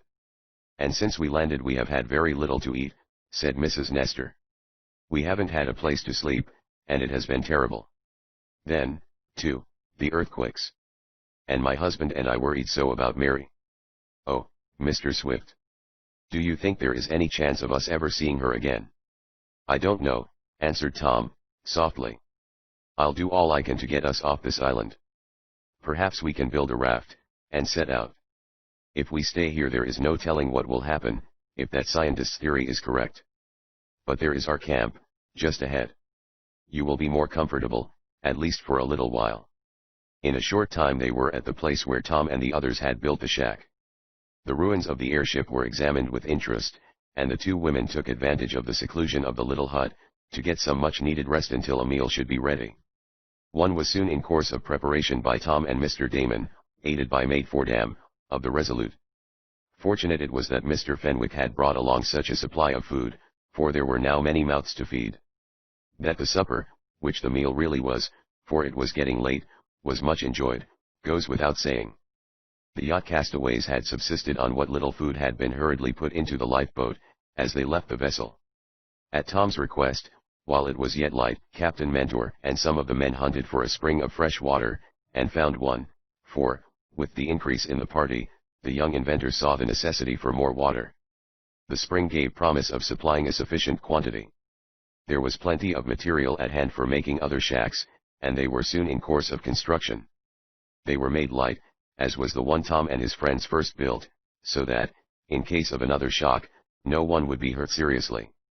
The two ladies were given the larger shack, and the men divided themselves between two others that were hastily erected on the beach. The remainder of the food and stores was taken from the wreck of the airship, and when darkness began to fall, the camp was snug and comfortable, a big fire of driftwood burning brightly. Oh, if only we can sleep without being awakened by an earthquake! Exclaimed Mrs. Nestor, as she prepared to go into the shack with Mrs. Anderson. But I am almost afraid to close my eyes. If it would do any good to stay up and watch, to tell you when one was coming, I'd do so, spoke Tom, with a laugh, but they come without warning. However, the night did pass peacefully, and there was not the least tremor of the island. In the morning the castaways took courage and, after breakfast, began discussing their situation more calmly. It seems to me that the only solution is to build some sort of a raft, or other craft and leave the island, said Mr. Fenwick. Bless my hairbrush! Cried Mr. Damon. Why can't we hoist a signal of distress, and wait for some steamer to see it and call for us? It seems to me that would be more simple than going to sea on a raft. I don't like the idea. A signal would be all right, if this island was in the path of the steamers, said Captain Mentor. But it isn't. Our flag might fly for a year, and never be seen. His words seemed to strike coldness to every heart. Tom, who was looking at the wreck of the airship, suddenly uttered an exclamation. He sprang to his feet. What is it? Demanded Mr. Fenwick. Does your sore leg hurt you? No, but I have just thought of a plan. Fairly shouted the young inventor. I have it. Wait and see if I can work it. Work what? Cried Mr. Damon. Tom did not get a chance to answer, for, at that moment, there sounded, at the far end of the island, whence the yacht castaways had come, a terrific crash. It was accompanied, rather than followed, by a shaking, trembling and swaying of the ground. Another earthquake! Screamed Mrs. Nestor, rushing toward her husband. The castaways gazed at each other affrighted. Suddenly, before their eyes, they saw the extreme end of that part of the island on which they were camping, slip off, and beneath the foaming waves of the sea, while the echoes of the mighty crash came to their ears. Chapter 18. Mr. Jenks has diamonds. Stunned, and well-nigh paralyzed by the suddenness of the awful crash, and the recurrence of the earthquake, the castaways gazed spellbound at one another. Succeeding the disappearance of the end of the island there arose a great wave in the ocean, caused by the immersion of such a quantity of rock and dirt. "Look out!" yelled Tom, "there may be a flood here." They realized his meaning, and hastened up the beach, out of reach of the water if it should come. And it did.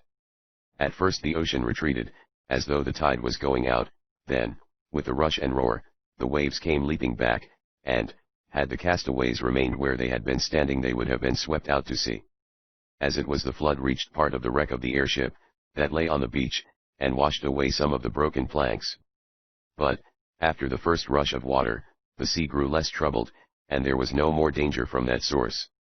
True, the whole island was rumbling and trembling in the throes of an earthquake, but, by this time, the refugees had become somewhat used to this, and only the two ladies exhibited any outward signs of great alarm, though Mr. Barcoe Jenks, Tom observed, was nervously fingering the belt which he wore about his waist. "I guess the worst is over," spoke Mr. Fenwick, as they stood looking toward where part of the island had vanished. The shock expended itself on tearing that mass of rock and earth away. "Let us hope so," added Mr. Hosbrook, solemnly. "Oh, if we could only get away from this terrible place. We must hoist a signal of distress, even if we are out of the track of regular vessels. Some ship, blown out of her course may see it.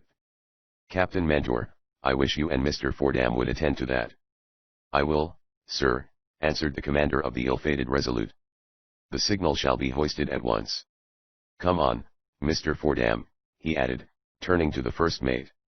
"If you don't mind," interrupted Tom, "I wish you would first help me to get what remains of the airship up out of reach of any more possible high waves. That one nearly covered it, and if there are other big rollers, the wreck may be washed out to sea."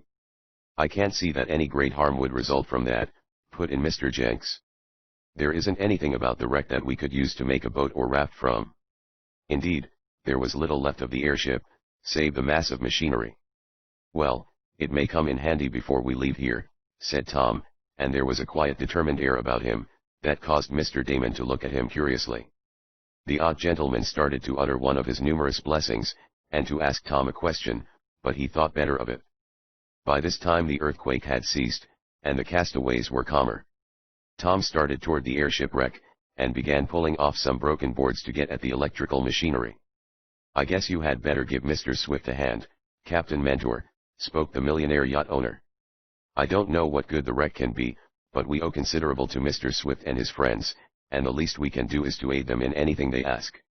So, Captain, if you don't mind, you and the mate bear a hand.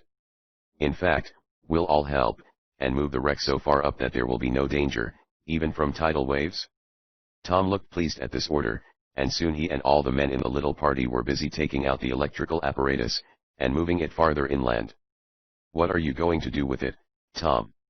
asked Mr. Damon, in a low voice, as he assisted the young inventor to carry a small dynamo, that was used for operating the incandescent lights.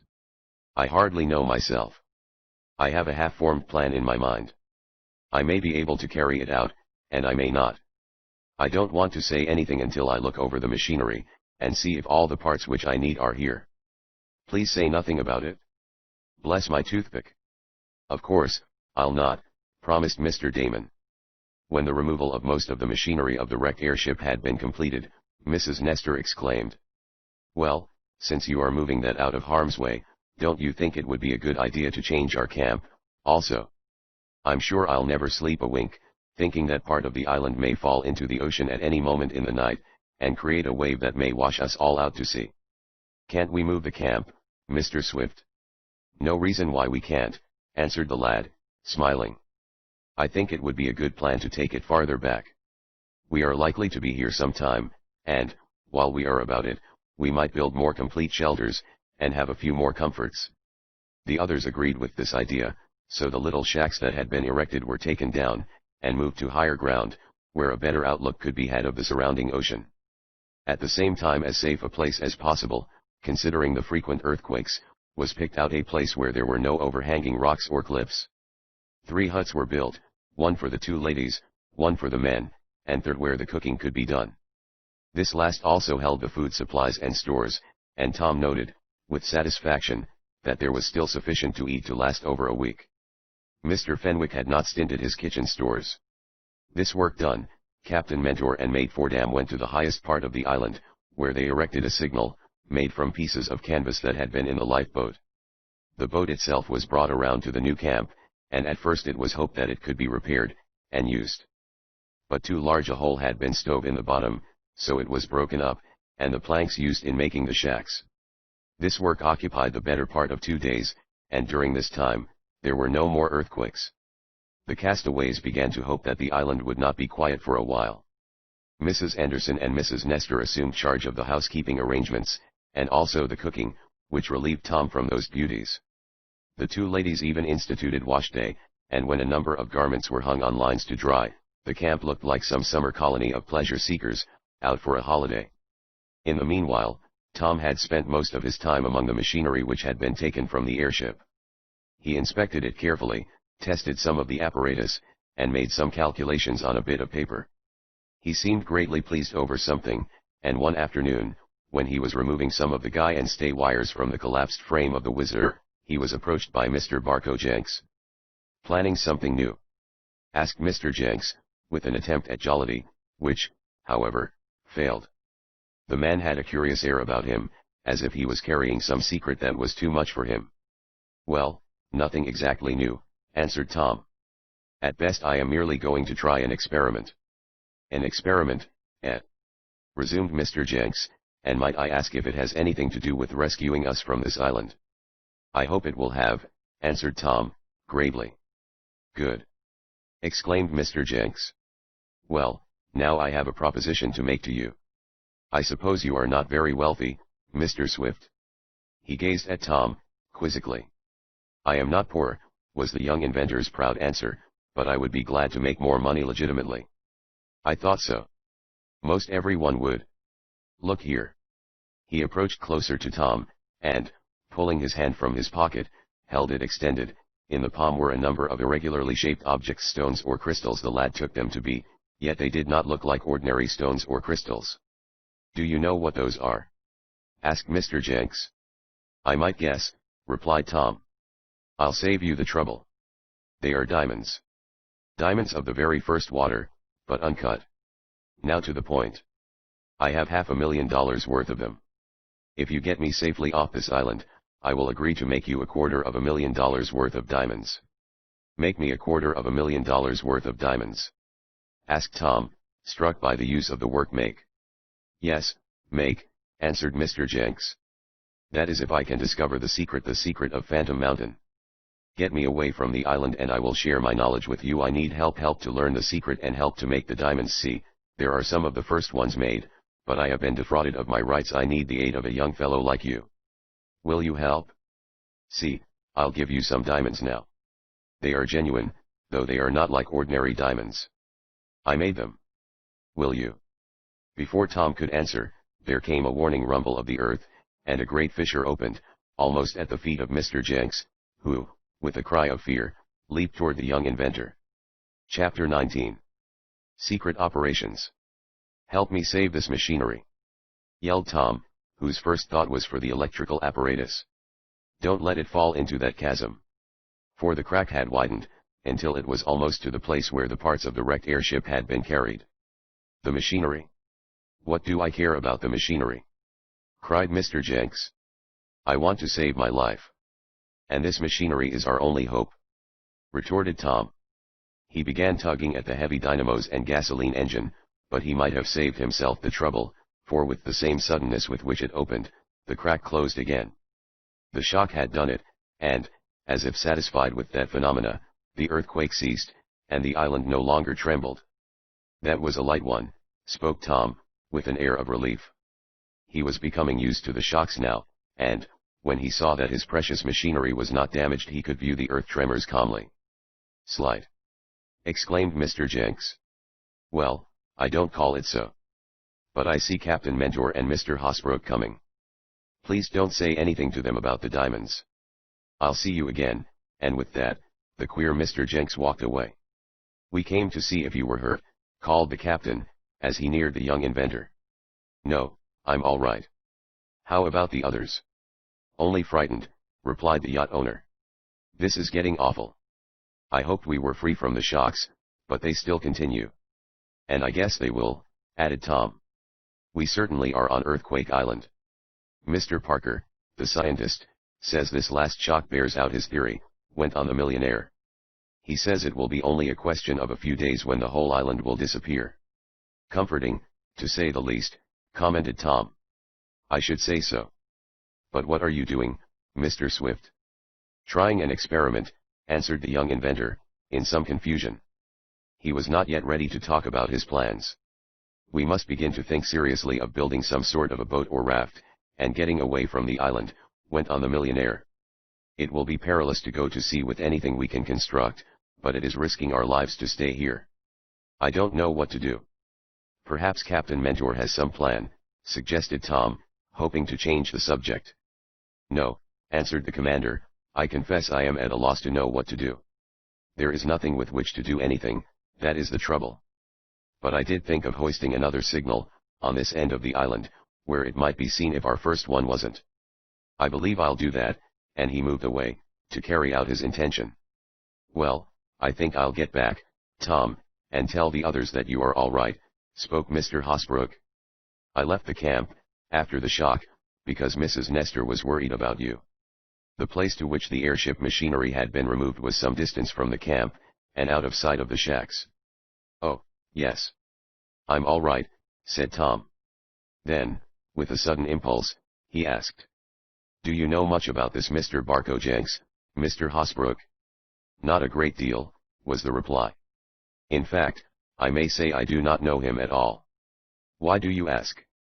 Because I thought he acted rather strangely. Just what the rest of us think, declared the yacht owner. He is no friend of mine, though he was my guest on the Resolute. It came about in this way. I had invited a Mr. Frank Jackson to make the trip with me, and he asked if he could bring with him a Mr. Jenks, a friend of his. I assented, and Mr. Jackson came aboard with Mr. Jenks. Just as we were about to sail, Mr. Jackson received a message requiring his presence in Canada, and he could not make the trip. But Mr. Jenks seemed so cut up about being deprived of the yachting trip, and was so fond of the water, that I invited him to remain on board, even if his friend did not. So that is how he came to be among my guests, though he is a comparative stranger to all of us. I see, spoke Tom. Has he been acting unusually strange? Asked Mr. Hosbrook suspiciously. No, only he seemed very anxious to get off the island, but I suppose we all are. He wanted to know what I planned to do.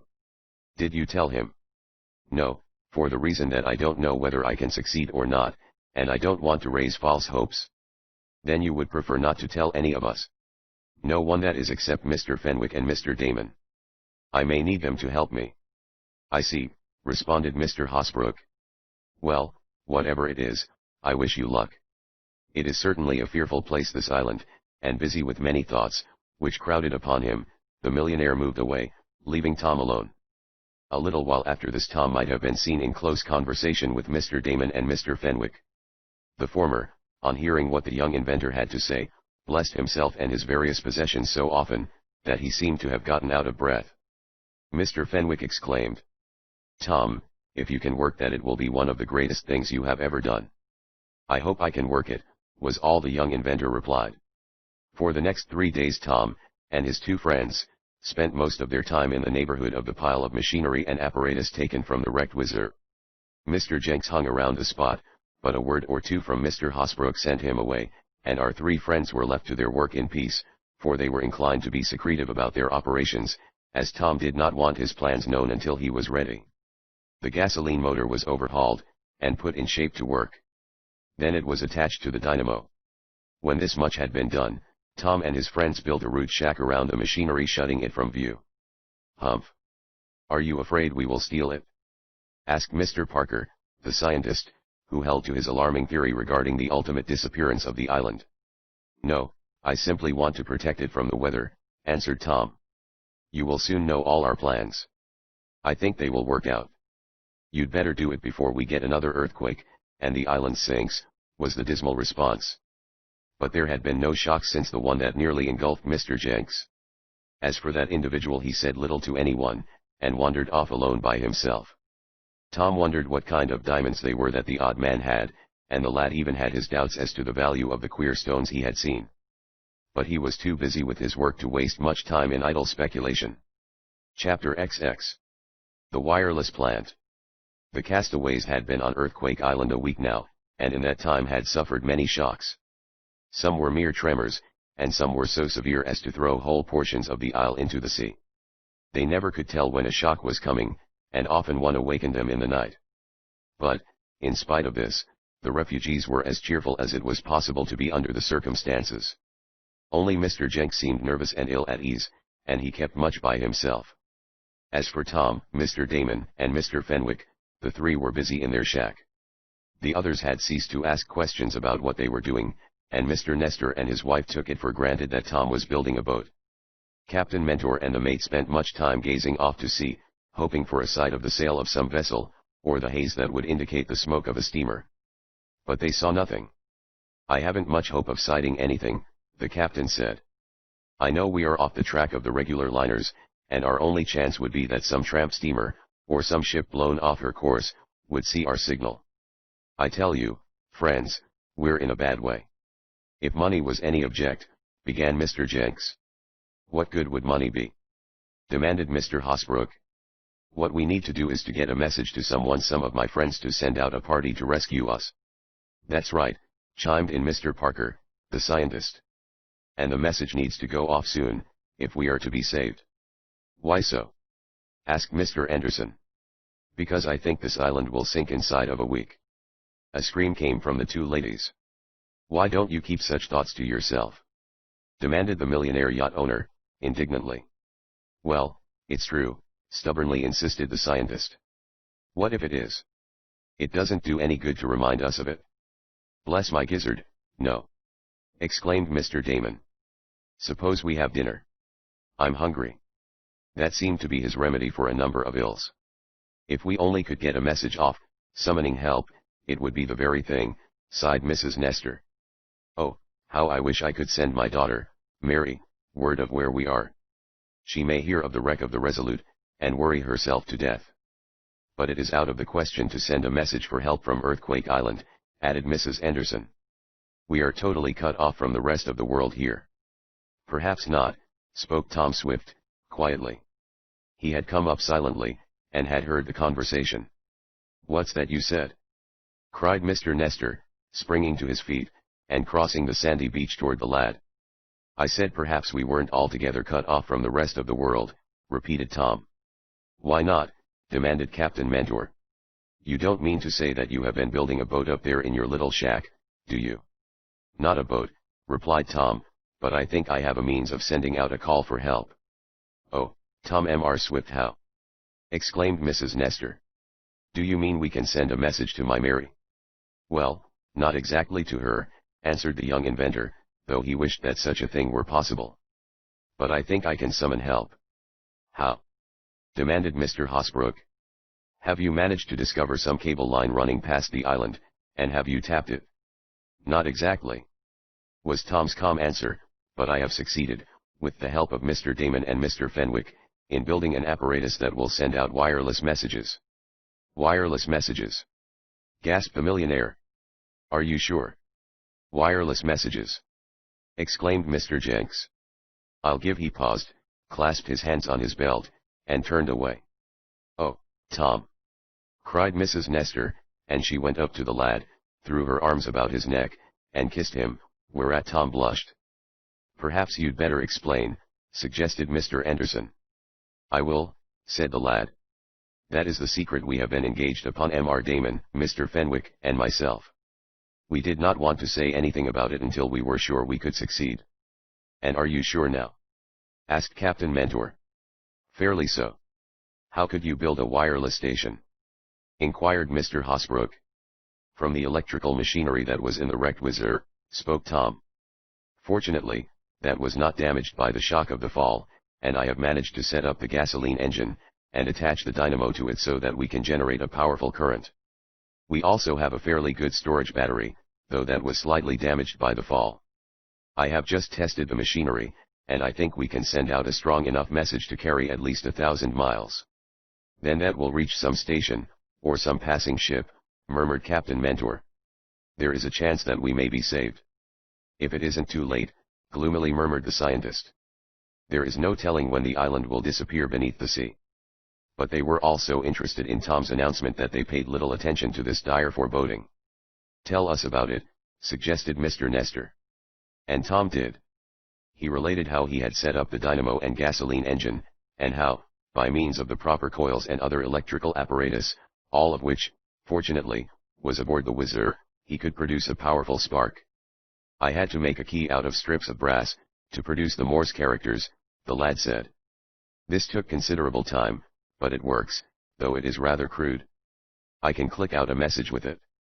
That may be, said Mr. Hosbrook, who had been considering installing a wireless plant on his yacht, and who, therefore, knew something about it. You may send a message, but can you receive an answer?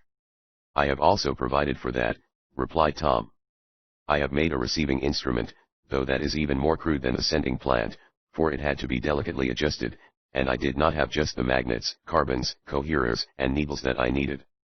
But I think it will work. Did you have a telephone receiver to use? Yes. There was a small interior telephone arrangement on Mr. Fenwick's airship, and part of that came in handy. Oh, I think I can hear any messages that may come in answer to ours. But what about the aerial wires for sending and receiving messages? Asked Mr. Nestor. Don't you have to have several wires on a tall mast? Yes, and that is the last thing to do, declared Tom. I need all your help in putting up those wires.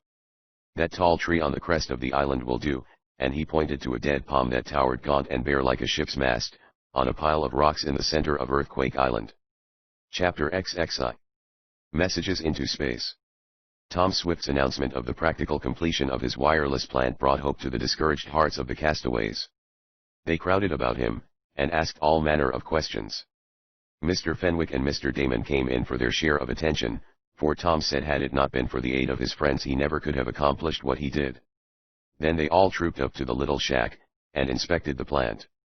As the young inventor had said, it was necessarily crude, but when he set the gasoline motor going, and the dynamo whizzed and hummed, sending out great, violet-hued sparks, they were all convinced that the young inventor had accomplished wonders, considering the materials at his disposal.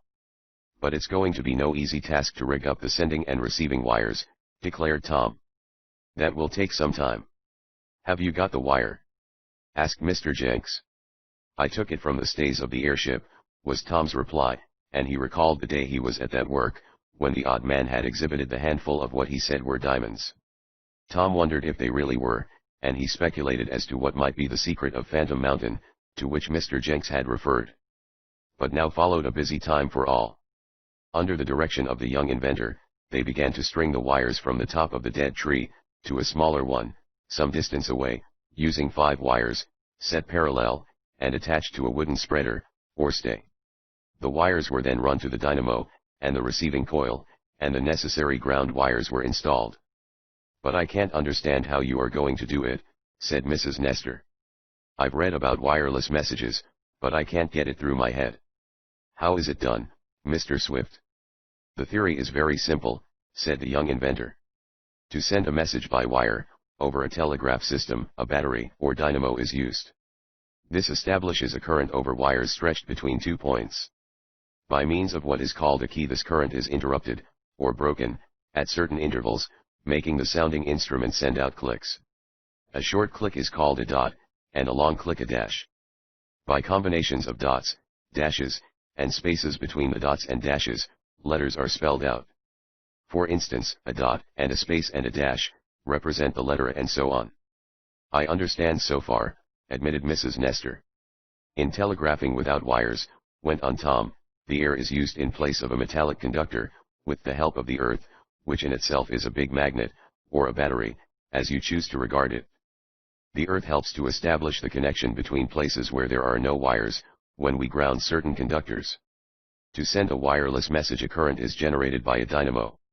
The current flows along until it gets to the ends of the sending wires, which we have just strung. Then it leaps off into space, so to speak, until it reaches the receiving wires, wherever they may be erected. That is why any wireless receiving station, within a certain radius, can catch any messages that may be flying through the air, that is, unless certain apparatus is tuned, or adjusted, to prevent this. Well, once the impulses, or electric currents, are sent out into space, all that is necessary to do is to break, or interrupt them at certain intervals, to make dots, dashes and spaces. These make corresponding clicks in the telephone receiver which the operator at the receiving station wears on his ear. He hears the code of clicks, and translates them into letters, the letters into words, and the words into sentences.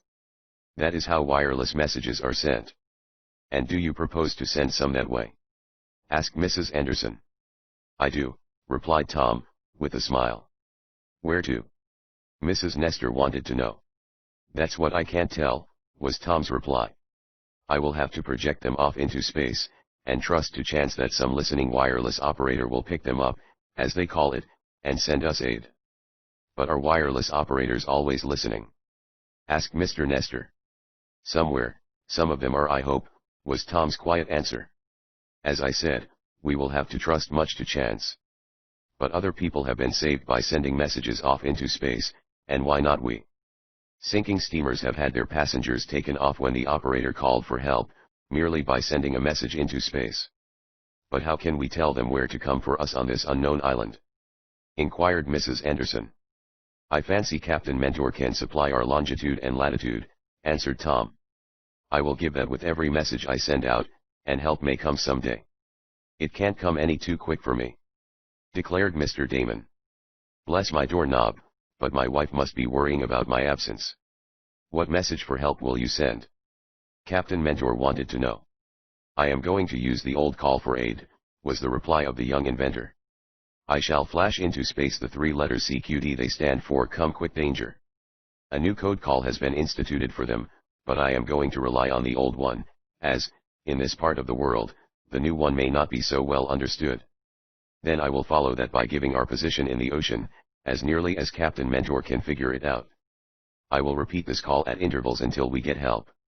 Or until the island sinks, added the scientist, grimly. Here.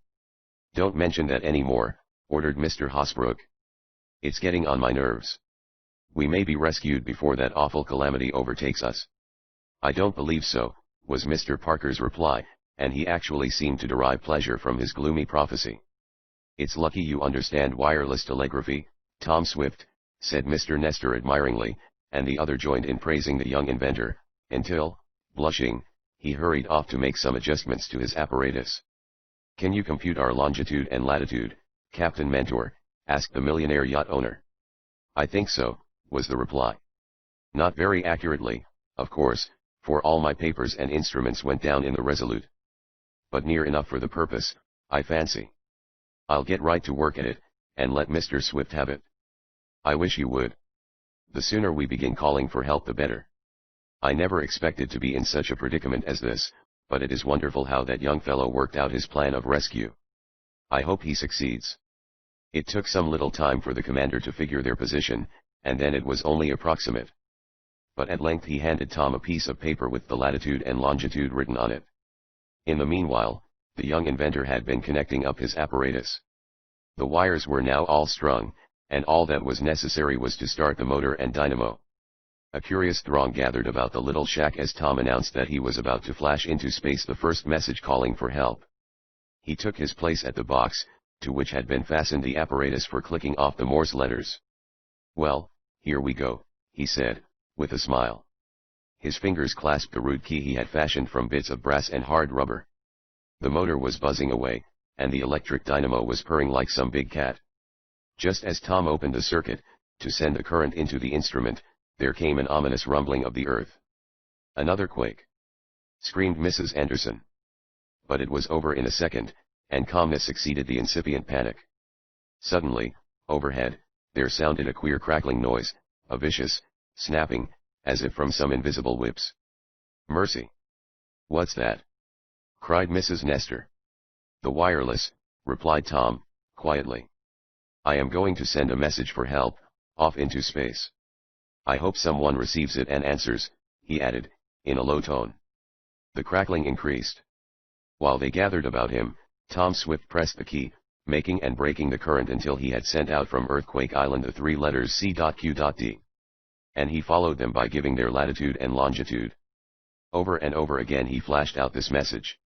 Would it be answered? Would help come? If so, from where? And if so, would it be in time? These were questions that the castaways asked themselves. As for Tom, he sat at the key, clicking away, while, overhead, from the wires fastened to the dead tree, flashed out the messages. Chapter XXII. Anxious Days. After the first few minutes of watching Tom click out the messages, the little throng of castaways that had gathered about the shack moved away. The matter had lost its novelty for them, though, of course, they were vitally interested in the success of Tom's undertaking. Only Mr. Damon and Mr. Fenwick remained with the young inventor, for he needed help, occasionally, in operating the dynamo, or in adjusting the gasoline motor. Mrs. Nestor, who, with Mrs. Anderson, was looking after the primitive housekeeping arrangements, occasionally strolled up the hill to the little shed. "Any answer yet, Mr. Swift?" she would ask. "No," was the reply. "We can hardly expect any so soon," and Mrs. Nestor would depart, with a sigh. Knowing that his supply of gasoline was limited, Tom realized that he could not run the dynamo steadily, and keep flashing the wireless messages into space. He consulted with his two friends on the subject, and Mr. Damon said, "Well, the best plan, I think, would be only to send out the flashes over the wires at times when other wireless operators will be on the lookout, or, rather, listening. There is no use wasting our fuel. We can't get any more here." "That's true," admitted Tom, "but how can we pick out any certain time, when we can be sure that wireless operators, within a zone of 1,000 miles, will be listening to catch clicks which call for help from the unknown?" "We can't," decided Mr. Fenwick. "The only thing to do is to trust to chance. If there was only some way so you would not have to be on duty all the while, and could send out messages automatically, it would be good." Tom shook his head. "I have to stay here to adjust the apparatus," he said. "It works none too easily as it is, for I didn't have just what I needed from which to construct the station.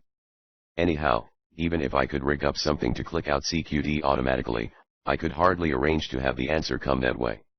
And I want to be here when the answer comes." "Have you any plan, then?" asked Mr. Damon. "Bless my shoelaces. There are enough problems to solve on this earthquake island." "I thought of this," said Tom. "I'll send out our call for help from 9 to 10 in the morning.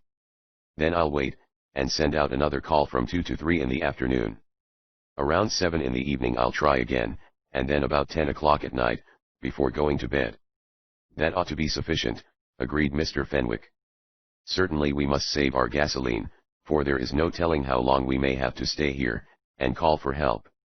"It won't be long if that scientist Parker has his way," spoke Mr. Damon, grimly. "Bless my hatband, but he's a most uncomfortable man to have around, always predicting that the island is going to sink. I hope we are rescued before that happens." "I guess we all do," remarked Mr. Fenwick. "But, Tom, here is another matter. Have you thought about getting an answer from the unknown from some ship or wireless station, that may reply to your calls? How can you tell when that will come in?" "I can't." "Then won't you or some of us have to be listening all the while?" "No, for I think an answer will come only directly after I have sent out a call, and it has been picked up by some operator. Still there is a possibility that some operator might receive my message, and report to his chief, or someone in authority over him, before replying. In that time I might go away. But to guard against that I will sleep with the telephone receiver clamped to my ear. Then I can hear the answer come over the wires, and can jump up and reply." "Do you mean you will sleep here?" asked Mr. Damon, indicating the shack where the wireless apparatus was contained. "Yes," answered Tom, simply. "Can't we take turns listening for the answer?" inquired Mr. Fenwick, "and so relieve you?" "I'm afraid not, unless you understand the Morse code," replied Tom. "You see, there may be many clicks, which result from wireless messages flying back and forth in space, and my receiver will pick them up. But they will mean nothing. Only the answer to our call for help will be of any service to us." "Do you mean to say that you can catch messages flying back and forth between stations now?" asked Mr. Fenwick. "Yes," replied the young inventor, with a smile. "Here, listen for yourself," and he passed the head instrument over to the Whizzer's former owner. The latter listened a moment. All I can hear are some faint clicks, he said. But they are a message, spoke Tom. Wait, I'll translate, and he put the receiver to his ear. Steamship Falcon reports a slight fire in her forward compartment, said Tom, slowly. It is under control, and we will proceed. Do you mean to say that was the message you heard? Cried Mr. Damon. Bless my soul, I never can understand it. It was part of a message, answered Tom. I did not catch it all, nor to whom it was sent. But why can't you send a message to that steamship then, and beg them to come to our aid? Asked Mr. Fenwick. Even if they have had a fire, it is out now, and they ought to be glad to save life. They would come to our aid, or send, spoke Tom, but I cannot make their wireless operator pick up our message. Either his apparatus is not in tune, or in accord with ours, or he is beyond our zone. But you heard him, insisted Mr. Damon. Yes, but sometimes it is easier to pick up messages than it is to send them. However, I will keep on trying. Putting into operation the plan he had decided on for saving their supply of gasoline, Tom sent out his messages the remainder of the day, at the intervals agreed upon. Then the apparatus was shut down, but the lad paid frequent visits to the shack, and listened to the clicks of the telephone receiver. He caught several messages, but they were not in response to his appeals for aid.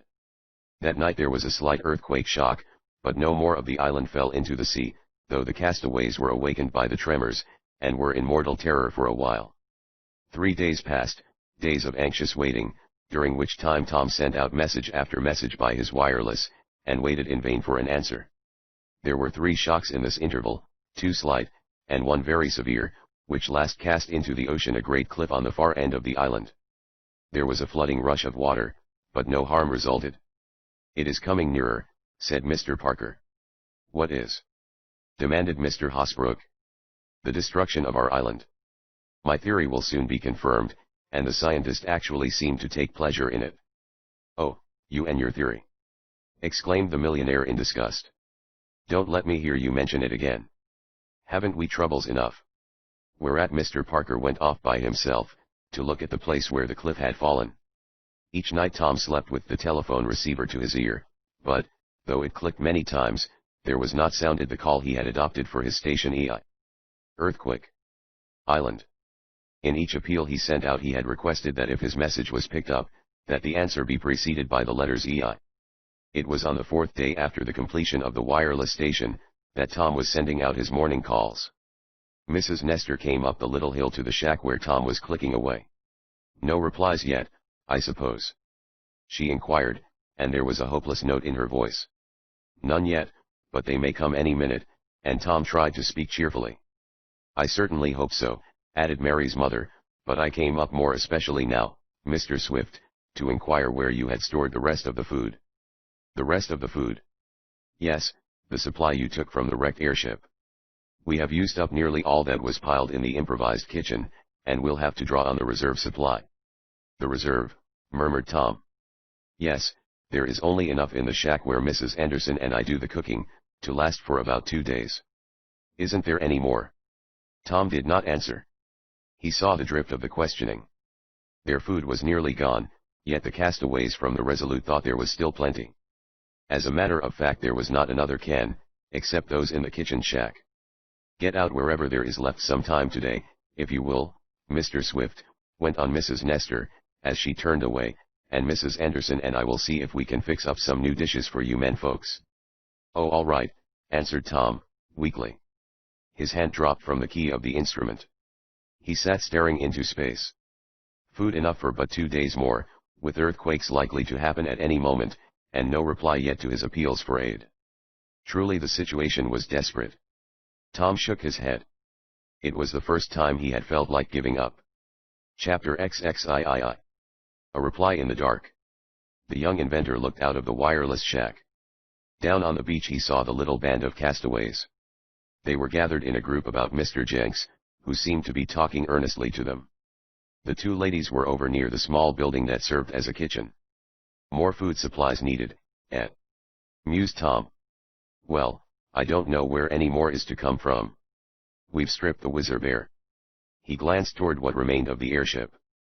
I guess we'll have to go on short rations, until help comes, and, Wondering what the group of men could be talking about, Tom resumed his clicking out of his wireless message.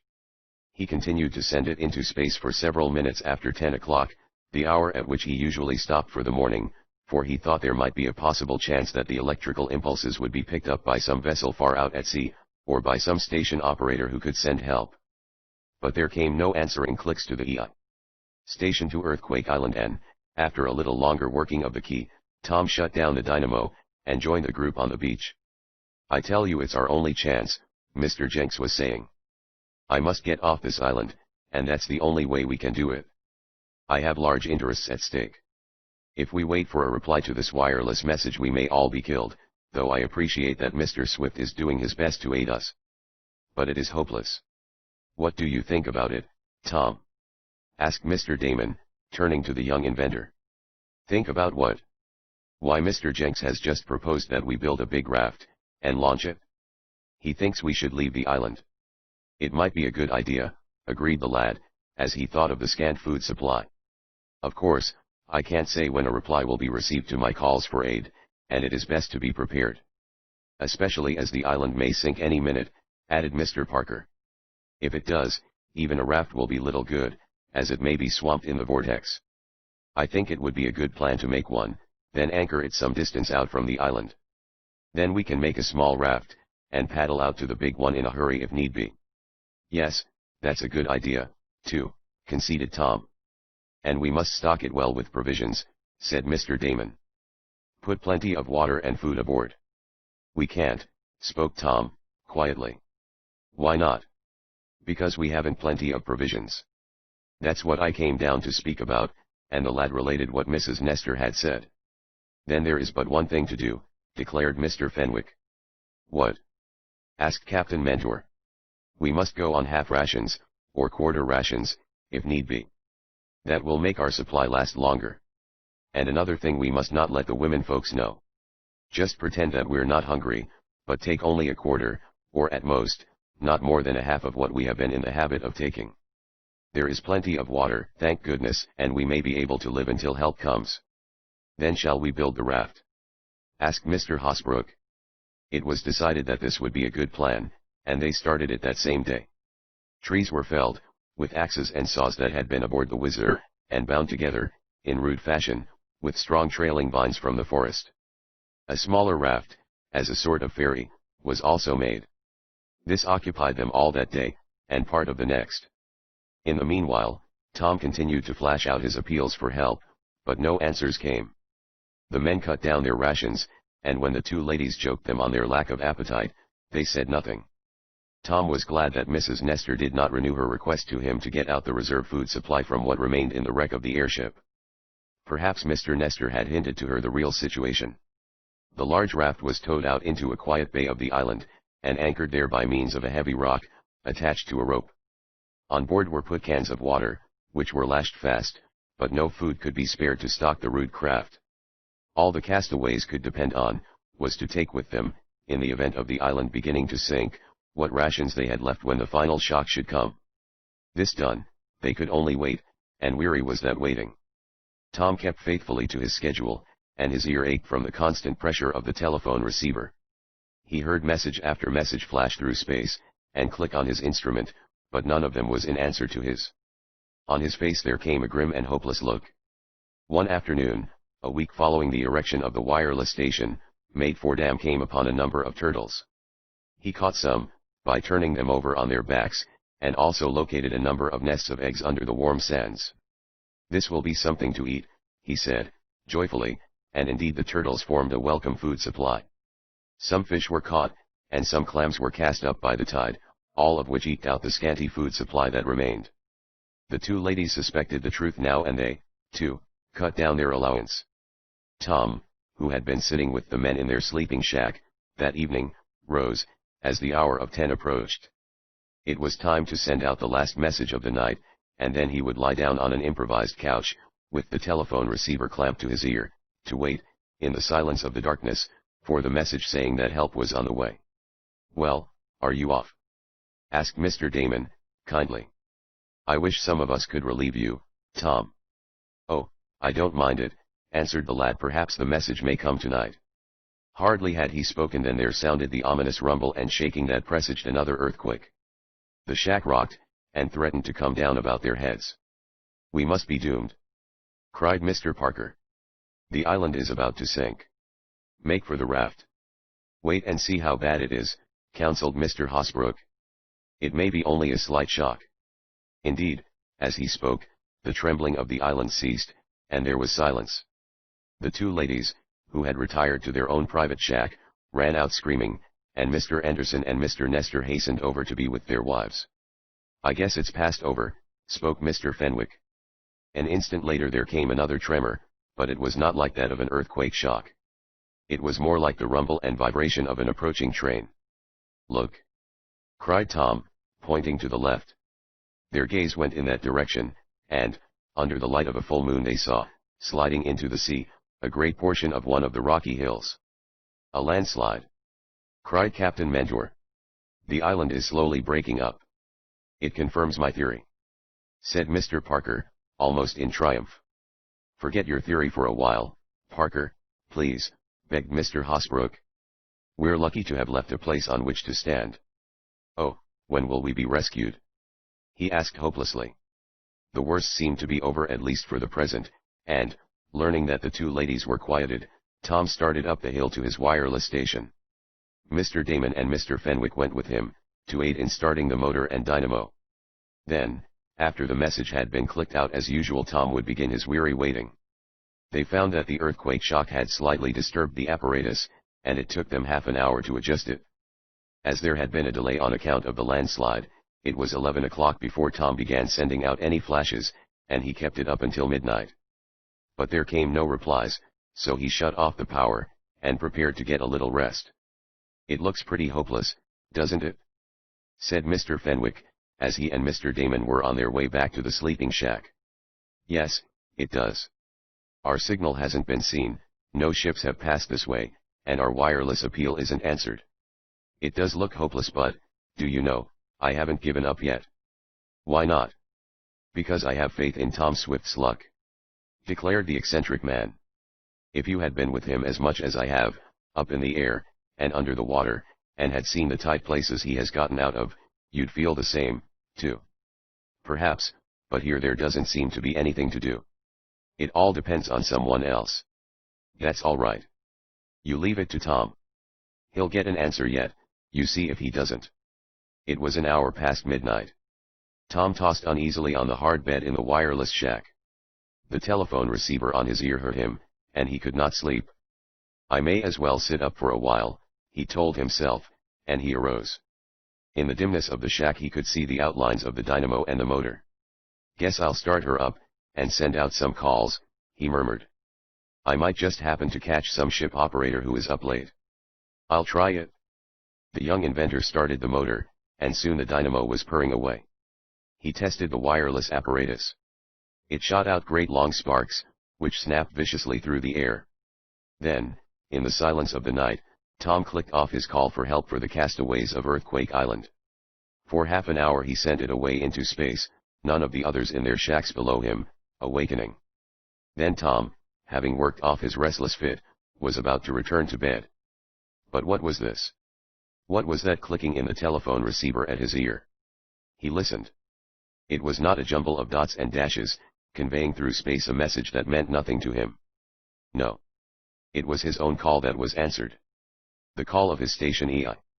"Earthquake Island. Where are you? What's wanted?" That was the message that was clicked to Tom from somewhere in the great void. "I get your message EI. What's wanted? Do I hear you right? Repeat." Tom heard those questions in the silence of the night. With trembling fingers Tom pressed his own key. Out into the darkness went his call for help. "We are on Earthquake Island." He gave the longitude and latitude. "Come quickly or we will be engulfed in the sea. We are castaways from the yacht Resolute, and the airship Whizzer. Can you save us?" Came then this query. "What's that about airship?" "Never mind airship," clicked Tom. "Send help quickly." "Who are you?" The answer flashed to him through space. "Steamship Cambaranian from Rio de Janeiro to New York. Just caught your message. Thought it a fake." "No fake," Tom sent back. Help us quickly. How soon can you come? There was a wait, and the wireless operator clicked to Tom that he had called the captain. Then came the report. We will be there within 24 hours. Keep in communication with us. You bet I will, flashed back Tom, his heart beating joyously, and then he let out a great shout. We are saved. We are saved. My wireless message is answered. A steamer is on her way to rescue us. He rushed from the shack, calling to the others. What's that? Demanded Mr. Hosbrook. Tom briefly told of how the message had come to him in the night.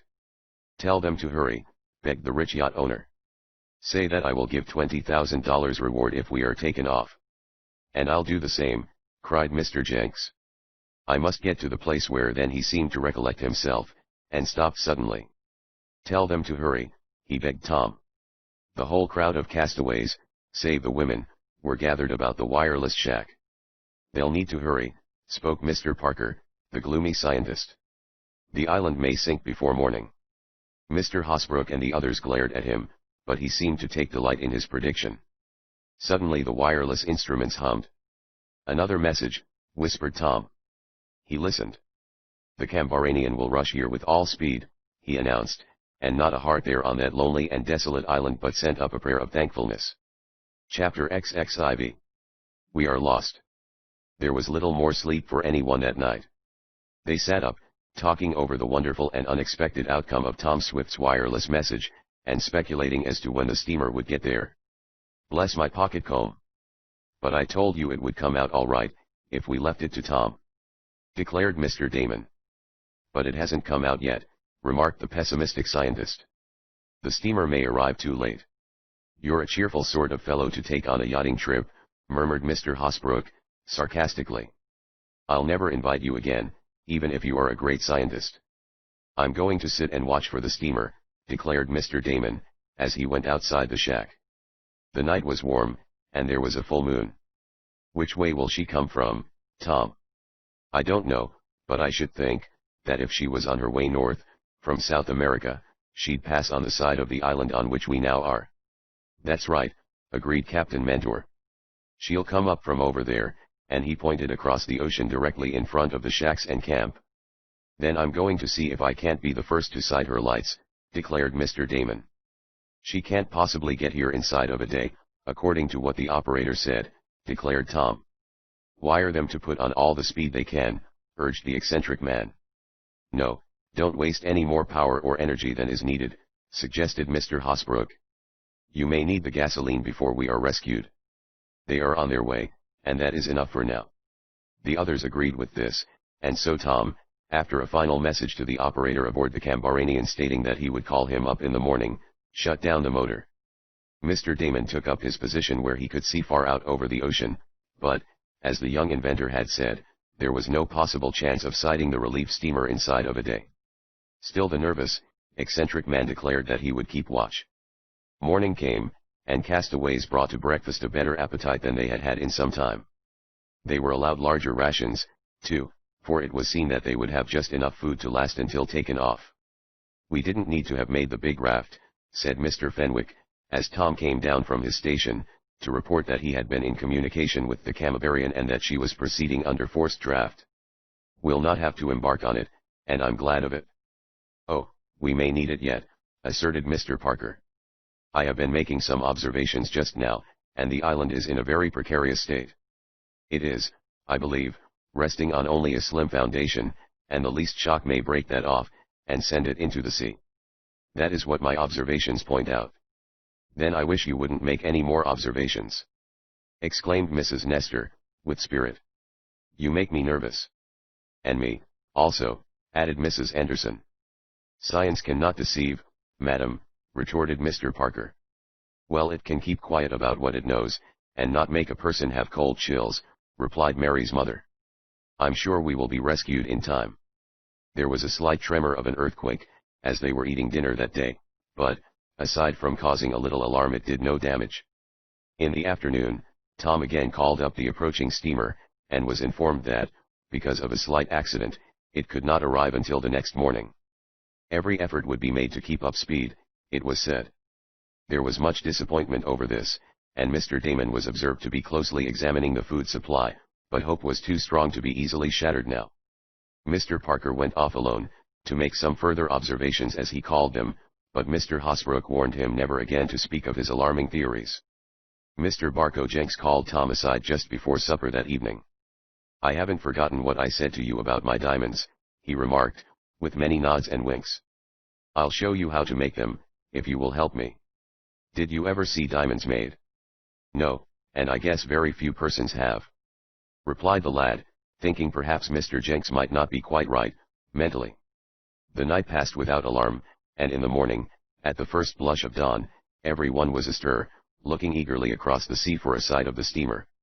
Tom had just come down from the wireless station, having received a message to the effect that a few hours more would bring the Cambaranian within sight of the island. Suddenly there was a tremendous shock, as if some great cannon had been fired, and the whole island shook to its very center. "Another earthquake! The worst yet!" screamed Mrs. Anderson. "We are lost!" cried Mrs. Nestor, clinging to her husband. An instant later they were all thrown down by the tremor of the earth, and Tom, looking toward his wireless station, saw nearly half of the island disappear from sight. His station went down in collapse with it, splashing into the ocean, and the wave that followed the terrible crash washed nearly to the castaways, as they rose and kneeled on the sand. "The island is sinking!" cried Mr. Parker. "Make for the raft." "I guess it's our only chance," murmured Captain Mentor, as he gazed across the water. There was no steamer in sight. Could it arrive on time? The tremors and shaking of the island continued. Chapter XXV. The Rescue Conclusion. Down to where the small raft was moored ran Mr. Parker. He was followed by some of the others. "We must put off at once," he cried. "Half the island is gone. The other half may disappear any moment. The steamer cannot get here on time, but if we put off they may pick us up, if we are not engulfed in the ocean. Help, everybody." Tom gave one more look at where his wireless station had been. It had totally disappeared, there being, at the spot, now but a sheer cliff, which went right down into the sea. The women were in tears. The men, with pale faces, tried to calm them. Gradually the earthquake tremor passed away, but who could tell when another would come? Captain Mentor, Mr. Hosbrook, and the others were shoving out the small raft. They intended to get aboard, and paddle out to the larger one, which had been moored some distance away, in readiness for some such emergency as this. "Come on!" cried Mr. Fenwick to Tom, who was lingering behind. "Come on, ladies. We must all get aboard, or it may be too late." The small raft was afloat. Mrs. Anderson and Mrs. Nestor, weeping hysterically, waded out through the water to get aboard. "Have we food?" cried Mr. Damon. "Bless my kitchen range! But I nearly forgot that." "There isn't any food left to take," answered Mrs. Anderson. "Shove off!" cried Captain Mentor. At that instant a haze which had hung over the water, was blown to one side. The horizon suddenly cleared. Tom Swift looked up and gave a cry. "The steamer! The steamer! The Cambaranian!" he shouted, pointing to it. The others joined in his exclamations of joy, for there, rushing toward Earthquake Island, was a great steamer, crowding on all speed. "Saved! Saved!" cried Mrs. Nestor, sinking to her knees even in the water. "It came just in time," murmured Mr. Hosbrook. "Now I can make my diamonds," whispered Mr. Jenks to Tom. "Push off! Push off!" cried Mr. Parker. "The island will sink, soon." "I think we will be safer on the island than on the raft," declared Captain Mentor. "We had better land again." They left the little raft, and stood on the shore of the island. Eagerly they watched the approach of the steamer. They could make out hands and handkerchiefs waving to them now. There was eager hope in every heart. Suddenly, some distance out in the water, and near where the big raft was anchored, there was a curious upheaval of the ocean. It was as if a submarine mine had exploded. The sea swirled and foamed. "It's a good thing we didn't go out there," observed Captain Mentor. "We would have been swamped, sure as guns." Almost as he spoke the big raft was tossed high into the air, and fell back, breaking up. The castaways shuddered. Yet were they any safer on the island? They fancied they could feel the little part of it that remained trembling under their feet. "The steamer is stopping!" cried Mr. Damon. Surely enough the Cambaranian had slowed up. Was she not going to complete the rescue she had begun? She's going to launch her lifeboats, declared Captain Mentor. Her commander dare not approach too close, not knowing the water. He might hit on a rock. A moment later and 2 lifeboats were lowered, and, urged on by the sturdy arms of the sailors, they bounded over the waves. The sea seemed to be more and more agitated. "It is the beginning of the end," murmured Mr. Parker. "The island will soon disappear." "Will you be quiet?" demanded Mr. Damon, giving the scientist a nudge in the ribs. The lifeboats were close at hand now. "Are you all there?" shouted someone, evidently in command. "All here," answered Tom. "Then hurry aboard. There seems to be something going on in these waters, perhaps a submarine volcano eruption. We must get away in a hurry." The boats came into the shelving beach. There was a little stretch of water between them and the sand. Through this the castaways waded, and soon they were grasped by the sailors and helped in. In the reaction of their worriment Mrs. Anderson and Mrs. Nestor were both weeping, but their tears were those of joy. "Give way now, men!" cried the mate in charge of the boats. "We must get back to the ship." The sea was now swirling angrily, but the sailors, who had been in worse turmoils than this, rowed on steadily. "We feared you would not get here in time," said Tom to the mate. "We were under forced draft most of the way," was his answer. "Your wireless message came just in time. An hour later and our operator would have gone to bed." The young inventor realized by what a narrow margin they had been rescued. "The island will soon sink," predicted Mr. Parker, as they reached the steamer, and boarded her. Captain Velasquez, who was in command, warmly welcomed the castaways. "We will hear your story later," he said. "Just now I want to get out of these dangerous waters." He gave the order for full speed, and, as the Cambaranian got underway, Tom and the others, standing on the deck, looked back at Earthquake Island. Suddenly there sounded a dull, rumbling report. The whole ocean about the island seemed to upheave. There was a gigantic shower of spray, a sound like an explosion, and when the water subsided the island had sunk from sight. "I told you it would go," cried Mr. Parker, triumphantly, but the horror of it all, the horror of the fate that would have been theirs had they remained there an hour longer, held the castaways dumb. The scientist's honor of having correctly predicted the destruction of the island was an empty one. The agitation of the sea rocked even the mighty Cambaranian, and, had our friends been aboard the frail raft, they would surely have perished in the sea. As it was, they were saved by Tom Swift's wireless message. The steamer resumed her voyage, and the castaways told their story. Captain Velasquez refused to receive the large amount of money Mr. Hasbrook and Mr. Jenks would have paid him for the rescue, accepting only a sum he figured that he had lost by the delay, which was not a great deal. The castaways were given the best aboard the ship, and their stories were listened to by the other passengers with bated breath. In due time they were landed in New York, and Mr. and Mrs. Nestor accompanied Tom to Shopton. Mr. Damon, with many blessings, also accompanied them, going to his home in Waterfield. Later it was learned that the other boats from the Resolute had been picked up, and the sailors and guests were all saved. Of course, as soon as our friends had been rescued by the steamer, the wireless operator aboard her, with whom Tom soon struck up an acquaintance, sent messages to the relatives of the castaways, apprising them of their safety. And the joy of Mary Nestor, when she found that it was Tom who had saved her parents, can well be imagined. As for our hero, well, he was glad too for Mary's sake. "I won't forget my promise to you, Tom Swift," said Mr. Barco Jenks, as he parted from the young inventor, and what the promise was will be told in the next volume of the series, to be called, Tom Swift Among the Diamond Makers, or, The Secret of Phantom Mountain. In that Tom is destined to have many more surprising adventures, as is also Mr. Damon, who learned new ways to call down blessings on himself and his possessions. And now, for a time, we will take leave of the young inventor and also of his many friends, who never ceased to wonder over Tom Swift's skill with the wireless.